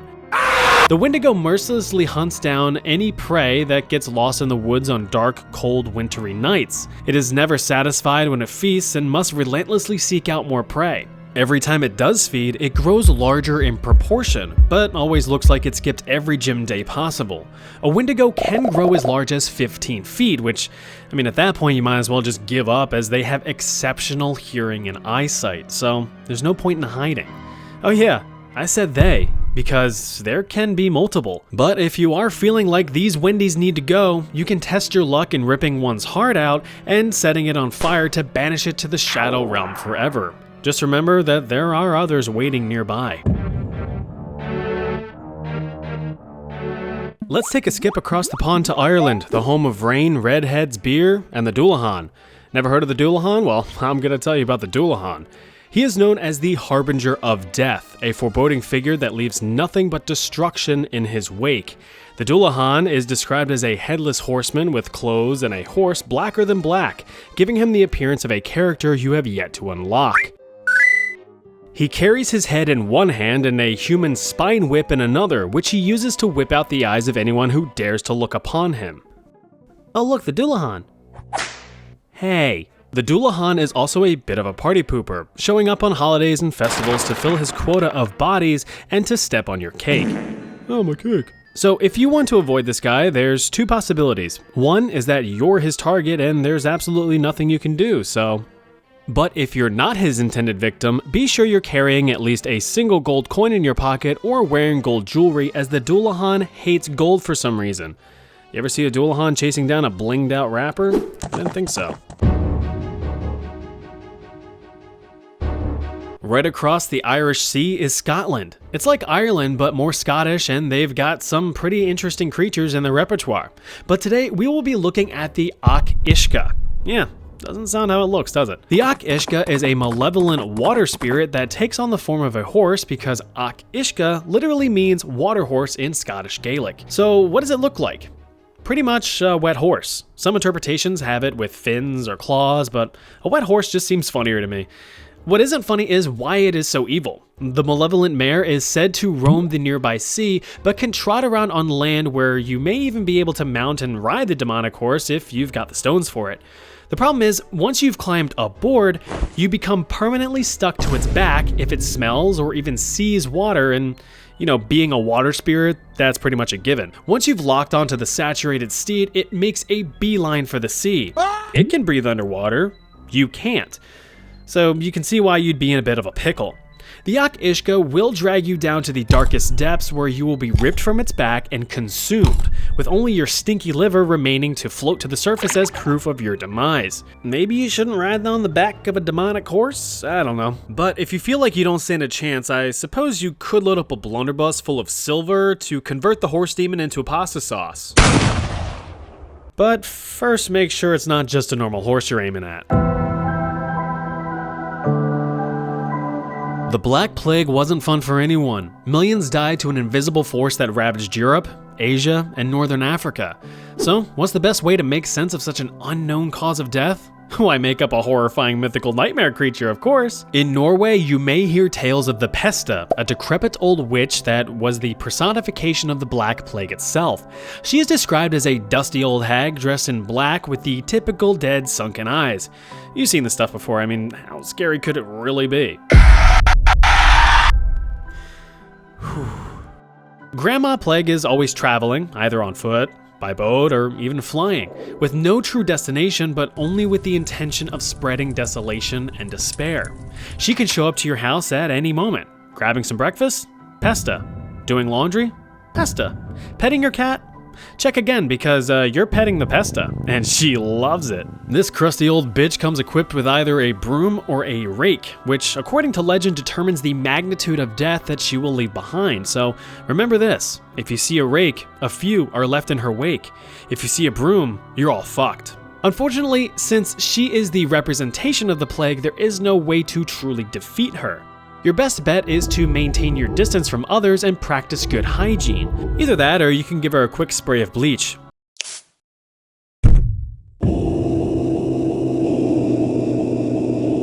If you've ever glanced at a mirror and taken a look at the gorgeous creature standing before you, then you know what a doppelganger looks like. Or at least you know what your doppelganger looks like, because that's what a doppelganger is. An identical, non-biologically related copy of you. So, sorry twins, you gotta sit this one out. You guys are creepy enough as it is. Originating from German folklore, it's unknown what this creature's true form is, as it instantly mimics the first person it lays eyes on. These mischievous little scamps will try to ruin your reputation by committing evil deeds and tricks while assuming your identity. So, it could be a valid excuse to relieve you of responsibilities for your actions. Farted in class? Nah, wasn't me. Terrible credit score? Wrong guy. Mass arson? My hands are clean. Even if you're innocent and all that, what's concerning is that the doppelganger can actually start to influence your own decisions by planting evil thoughts in your head by means of telepathy. So if you're sweating bullets as you're tempted to swipe the officer's service weapon when he stops you for a minor traffic infraction, that's just a doppelganger talking. But you have to resist. Just don't resist the officer or you'll end up looking down a barrel. Hey, you're finally awake. But if you do have to prove your innocence when side by side with your copy, there's a couple features that can tell you two apart. For one, the doppelganger has no shadow, so that's an easy giveaway. It also lacks a reflection, so it could just be a vampire that looks like you, or it's the doppelganger. Either way, that thing isn't you. You're you. Aren't you? Your morbid curiosity got the best of you, didn't it? Alright, well here's even more evil human experiments. Part 3! Usually when you think of World War II, chemical weapons are not the first thing that comes to mind, and that's because almost everyone learned their lesson in World War I. Except Japan, of course, who used them heavily against China. But they would learn 2 big lessons later on. But on the Western Front, chemical weapons were rarely used for fear of heavy retaliation. However, precautionary measures still had to be taken in the event that they were used. In order to design effective protective equipment, one has to learn what they're dealing with.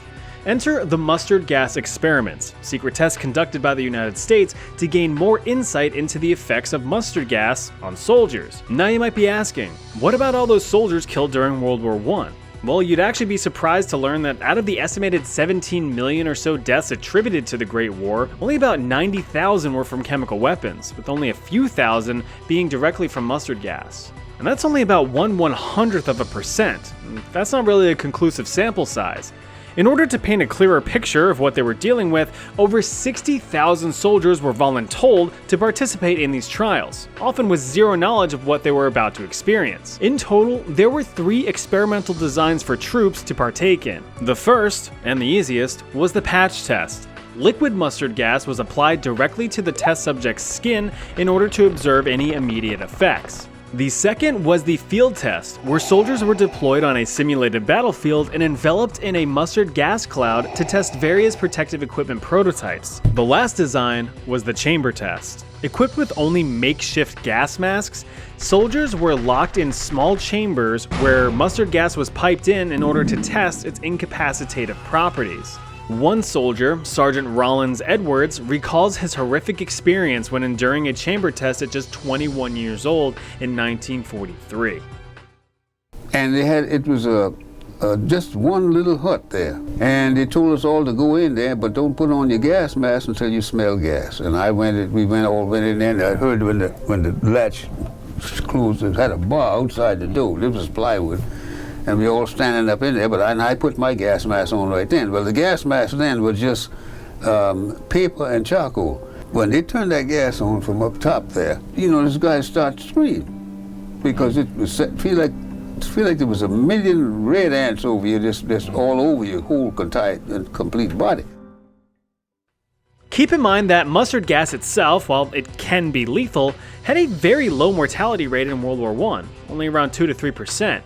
Its main purpose was to incapacitate rather than kill, and it was great at its job. But it was the British who decided to kick things up a notch with lewisite, a deadlier alternative to mustard gas.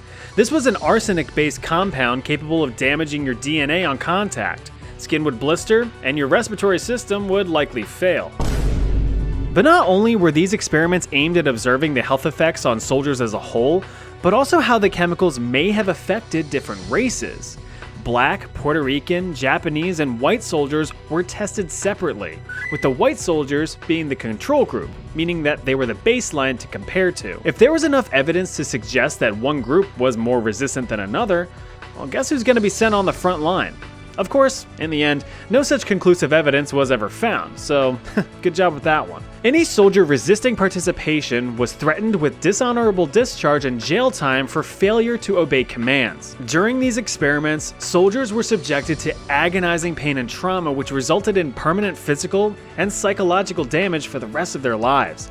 These men were scarred with chemical burns on their skin, their eyes, and even in their lungs. Those who endured these experiments as well as survived any future combat, because these soldiers were still expected to fight in the war, were unable to seek any medical attention once discharged from service. They were sworn to secrecy, lest they face legal backlash for disclosing information about a confidential operation. While you might be sitting there waving your finger at the United States, know that it wasn't just the wonderful Freedom Powerhouse who did this kind of stuff. The mustard gas experiments actually took place years after the good old redcoats did the same thing in Australia, England, Canada, and India, which is probably when the British developed their aversion to anything remotely spicy. Now here's a topic that'll probably get me canceled. Way back in the day in 1965, 2 twin baby boys slopped out of their mother. Bruce and Brian Reimer. As cute as they were, they had a bit of a problem. Both boys were born with phimosis, an odd medical condition that, in monetizable terms, meant that they had trouble peeing properly due to a non-retractable skin on their little fellas. Well, that's not the worst. I mean, just a simple circumcision would pop those turtles right out of their shell, right? Normally, yes, if you have a decent doctor. A description apparently not befitting of Bruce's doctor.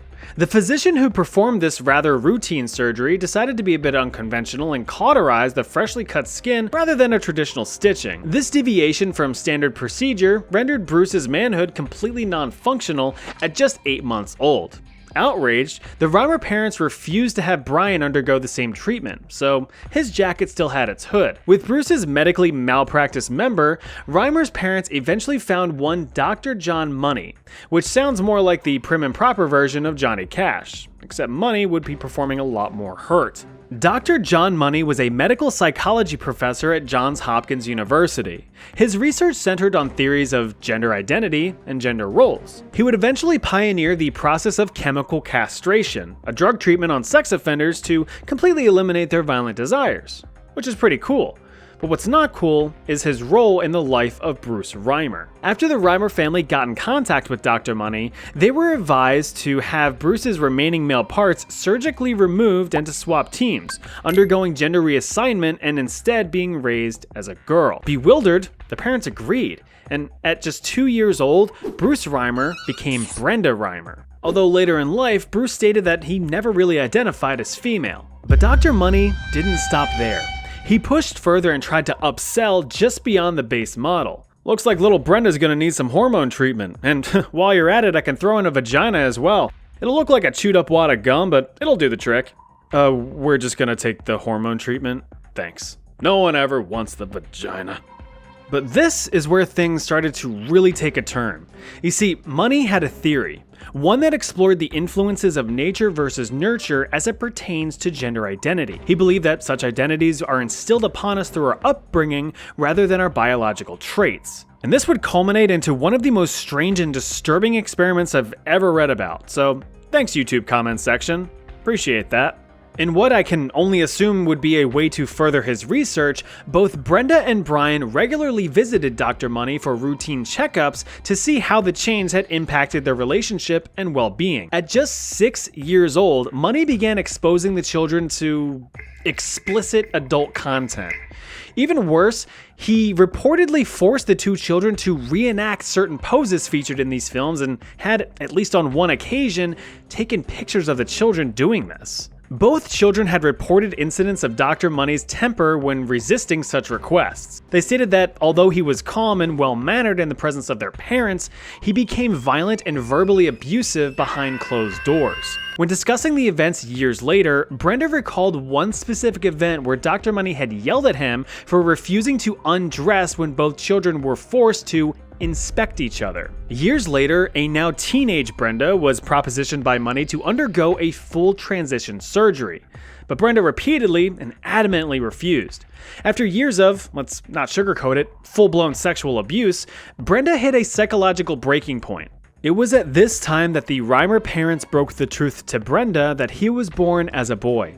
And immediately, Brenda abandoned life as a girl, took on the name David, and even underwent reconstructive surgeries to restore damage done to him. Dr. Money, however, fraudulently reported his work as a successful female gender development, using it as evidence to support future gender reassignment cases. But in 1997, David came forward with his story to discredit Dr. Money, speaking to the horrors of his upbringing and the mental toll it took on both him and his brother. David's testimony was published across several high-profile magazines, but as freeing as it was to tell his story, it wasn't enough to free him from his mental anguish. In 2004, David had taken his own life at age 38, just 2 years after his brother, Brian, had overdosed on antidepressants. Dr. Money had brushed off David's testimony as merely right-wing and anti-feminist propaganda. According to the Intersex Society of North America, however, many individuals within the intersex community had condemned Money for falsifying his report, as it had led to thousands of surgical procedures done on infants as a matter of policy. Over the following years, Money would continue to have many of his theories debunked by his own social experiments. He never faced any consequences for his explicit actions with the Reimer twins or any other families that he had impacted with his practices. John Money ultimately cashed out of this mortal coil in 2006 at the age of 85. As an added kick to the butchered dick, even though Brian never had the surgery to cure his phimosis, you know, that condition that kickstarted this whole thing, it eventually corrected itself with age. So it is likely that Bruce would have also outgrown this condition, sparing both brothers from their cruel fate. But hey, hindsight's 20/20. It's not real. During the complete shit stain on South African history that was apartheid, there was an infectious disease running rampant through the South American military. Or at least it was thought of as a disease by some. And just like any other disease, there had to be a cure, right? Well, that's what Dr. Aubrey Levin claimed anyway. In 1967, the South African military began forced conscription of soldiers to beef up the military. Initially, homosexuality was outright banned in the military, so when joining, soldiers were examined by medical doctors to screen for any suspicious tendencies. Why are you gay? Any enlisted soldiers found to be lying about being straight were severely punished with imprisonment, but in reality, there was a strong concern over the opposite. It was actually feared that many men would lie about their preferences in order to avoid being conscripted. So how goes the conscription? Not good. Apparently everyone around here is gay. What? That's impossible. Is it? So instead, the rules were changed to allow those identifying as homosexual to be forced into military service. They just had to be cured is all. So those individuals were sent to a secret military hospital to unwillingly partake in Dr. Levin's many cures. This is where the Aversion Project began. Soldiers, which now found themselves amongst a population of drug addicts and the severely mentally ill, were strapped into chairs and forced to watch many explicit adult films of the he on him variety. Nice. These patients sustained aggressive electrical shocks while viewing the films, up to 120 volts and about 800 milliamps, which is super painful and potentially lethal. The theory was that if repeatedly shocked, the brain would eventually rewire itself to anticipate pain when thinking of the naughty dude thoughts. You know, A Clockwork Orange style. The tests continued, but Levin failed to get any of the results that he had anticipated. In response, he upped the ante by continuing the aggressive shock therapy in conjunction with deep-throating depressant drugs to make the victims' brains more susceptible to change. Despite this outright torture, the desired effects were never achieved, and no cure had occurred. Although it does have to be said that some soldiers simply faked that they were cured in order to escape these torturous experiments. As a last-ditch effort to stop any of these so-called unnatural desires from ever occurring again, Levin had these soldiers chemically castrated against their will before being released from the hospital. Now, tragically, this took a huge psychological and physical toll on the victims, and many ended up taking their own lives shortly after release. Dr. Levin went back to the drawing board and came up with one more attempt at a cure: forced gender reassignment. You see, if you like dudes and you're a dude, well, that's just silly, but if you're now a girl and you still like dudes, well, then it's a-okay. Several soldiers were forced to undergo the surgery, and not many survived. Those who did suffered extreme medical issues for the rest of their lives. Survivors were given new identities and forbidden from contacting anyone from their old life.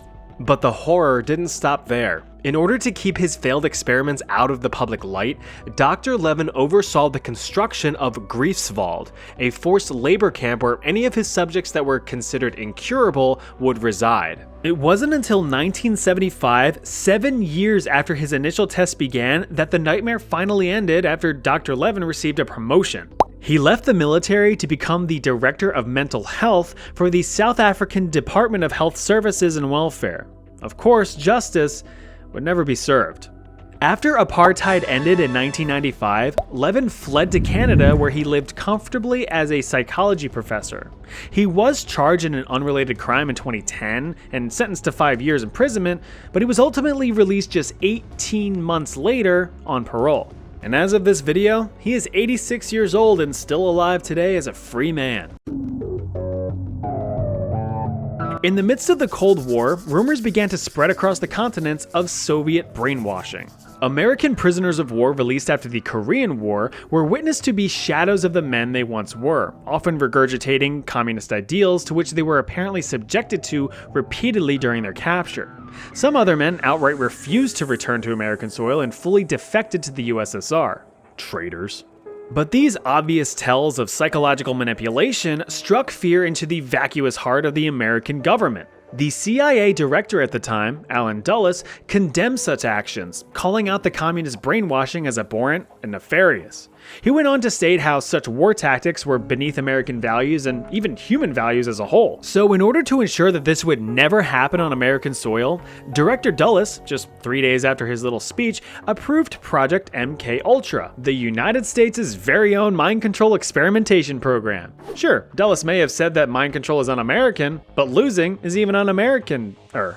The main goal of MKUltra was to develop ways to control human behavior and ultimately develop a truth serum, be it a physical substance or a specific technique. This would be especially helpful with things like espionage or interrogating enemy prisoners of war. Hey, it's only evil if the enemy does it. MKUltra was composed of several different methods for perfecting the art of psychological manipulation. These included hypnosis, electroshock therapy, and administering experimental drugs, the most pervasive of which being the forced administration of LSD. Now, these tactics were not limited to just prisoners of war. Those are way too scarce in numbers. In order to get more promising and conclusive data, you need a larger population. Well, that's nothing a few prisons, psych wards, and the US Army can't supply. Wait, what? The head honcho of MKUltra was Dr. Sidney Gottlieb, one of the CIA's top biochemists. Under his guidance, and with generous funding from the CIA, experiments began across North America in over 30 institutions and universities, including Columbia University and Stanford University. Experiments were later expanded to Canada too, but let's start domestically. MKUltra was set in motion in 1953, where the first candidate for this mythical truth serum was tested, lysergic acid diethylamide, LSD, a powerful synthetic hallucinogen developed in 1938 in Switzerland. I originally wanted to develop a new respiratory stimulant, and I did, but now I can also taste colors. That's pretty cool too. Tons of this stuff was purchased by the CIA for use in MKUltra, roughly $4.2 million worth in today's money. In true evil experiment fashion, test subjects were never given explicit knowledge of what they were about to experience, only that they would be participating in some sort of test. And these subjects were either convicted criminals or mentally ill patients who either had no choice in participation or the ability to comprehend what they were about to go through. Former organized crime boss guy Whitey Bulger was one such patient, and he wrote about his experience as a government lab rat in 1957. He recalled being injected with what he later found out to be LSD. Here's an excerpt from his writings. 8 convicts in a panic and paranoid state. Total loss of appetite. Hallucinating. The room would change shape. Hours of paranoia and feeling violent. We experienced horrible periods of living nightmares and even blood coming out of the walls. Guys turning into skeletons in front of me. I saw a camera change into the head of a dog. I felt like I was going insane. Yeah, it was really rough stuff, and maybe some people in the audience can attest to some experience like this. Let me know in the comments if Bulger's testimony sounds something like you've gone through. You little deviants, you. But wait, there's more. Let's talk about the appropriately named Operation Midnight Climax. This was a rather risque covert operation where several CIA-funded women of the night would lure unsuspecting and rather anxious men into CIA safe houses across California and New York. These men, unfortunately, would only have their minds blown as they were well supplied with drinks laced with LSD. CIA agents would observe these festivities from behind a two-way mirror as these dudes absolutely lost their goddamn minds.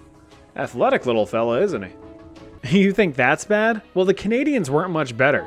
Dr. Donald Cameron developed the concept of psychic driving, a nightmarish experiment aimed at erasing memories and reprogramming the human brain. In addition to the usual LSD administration, Dr. Cameron also performed intense electroshock therapy, often at 30 to 40 times the normal power. Patients were put into drug-induced comas for weeks on end and forced to listen to looping audio clips.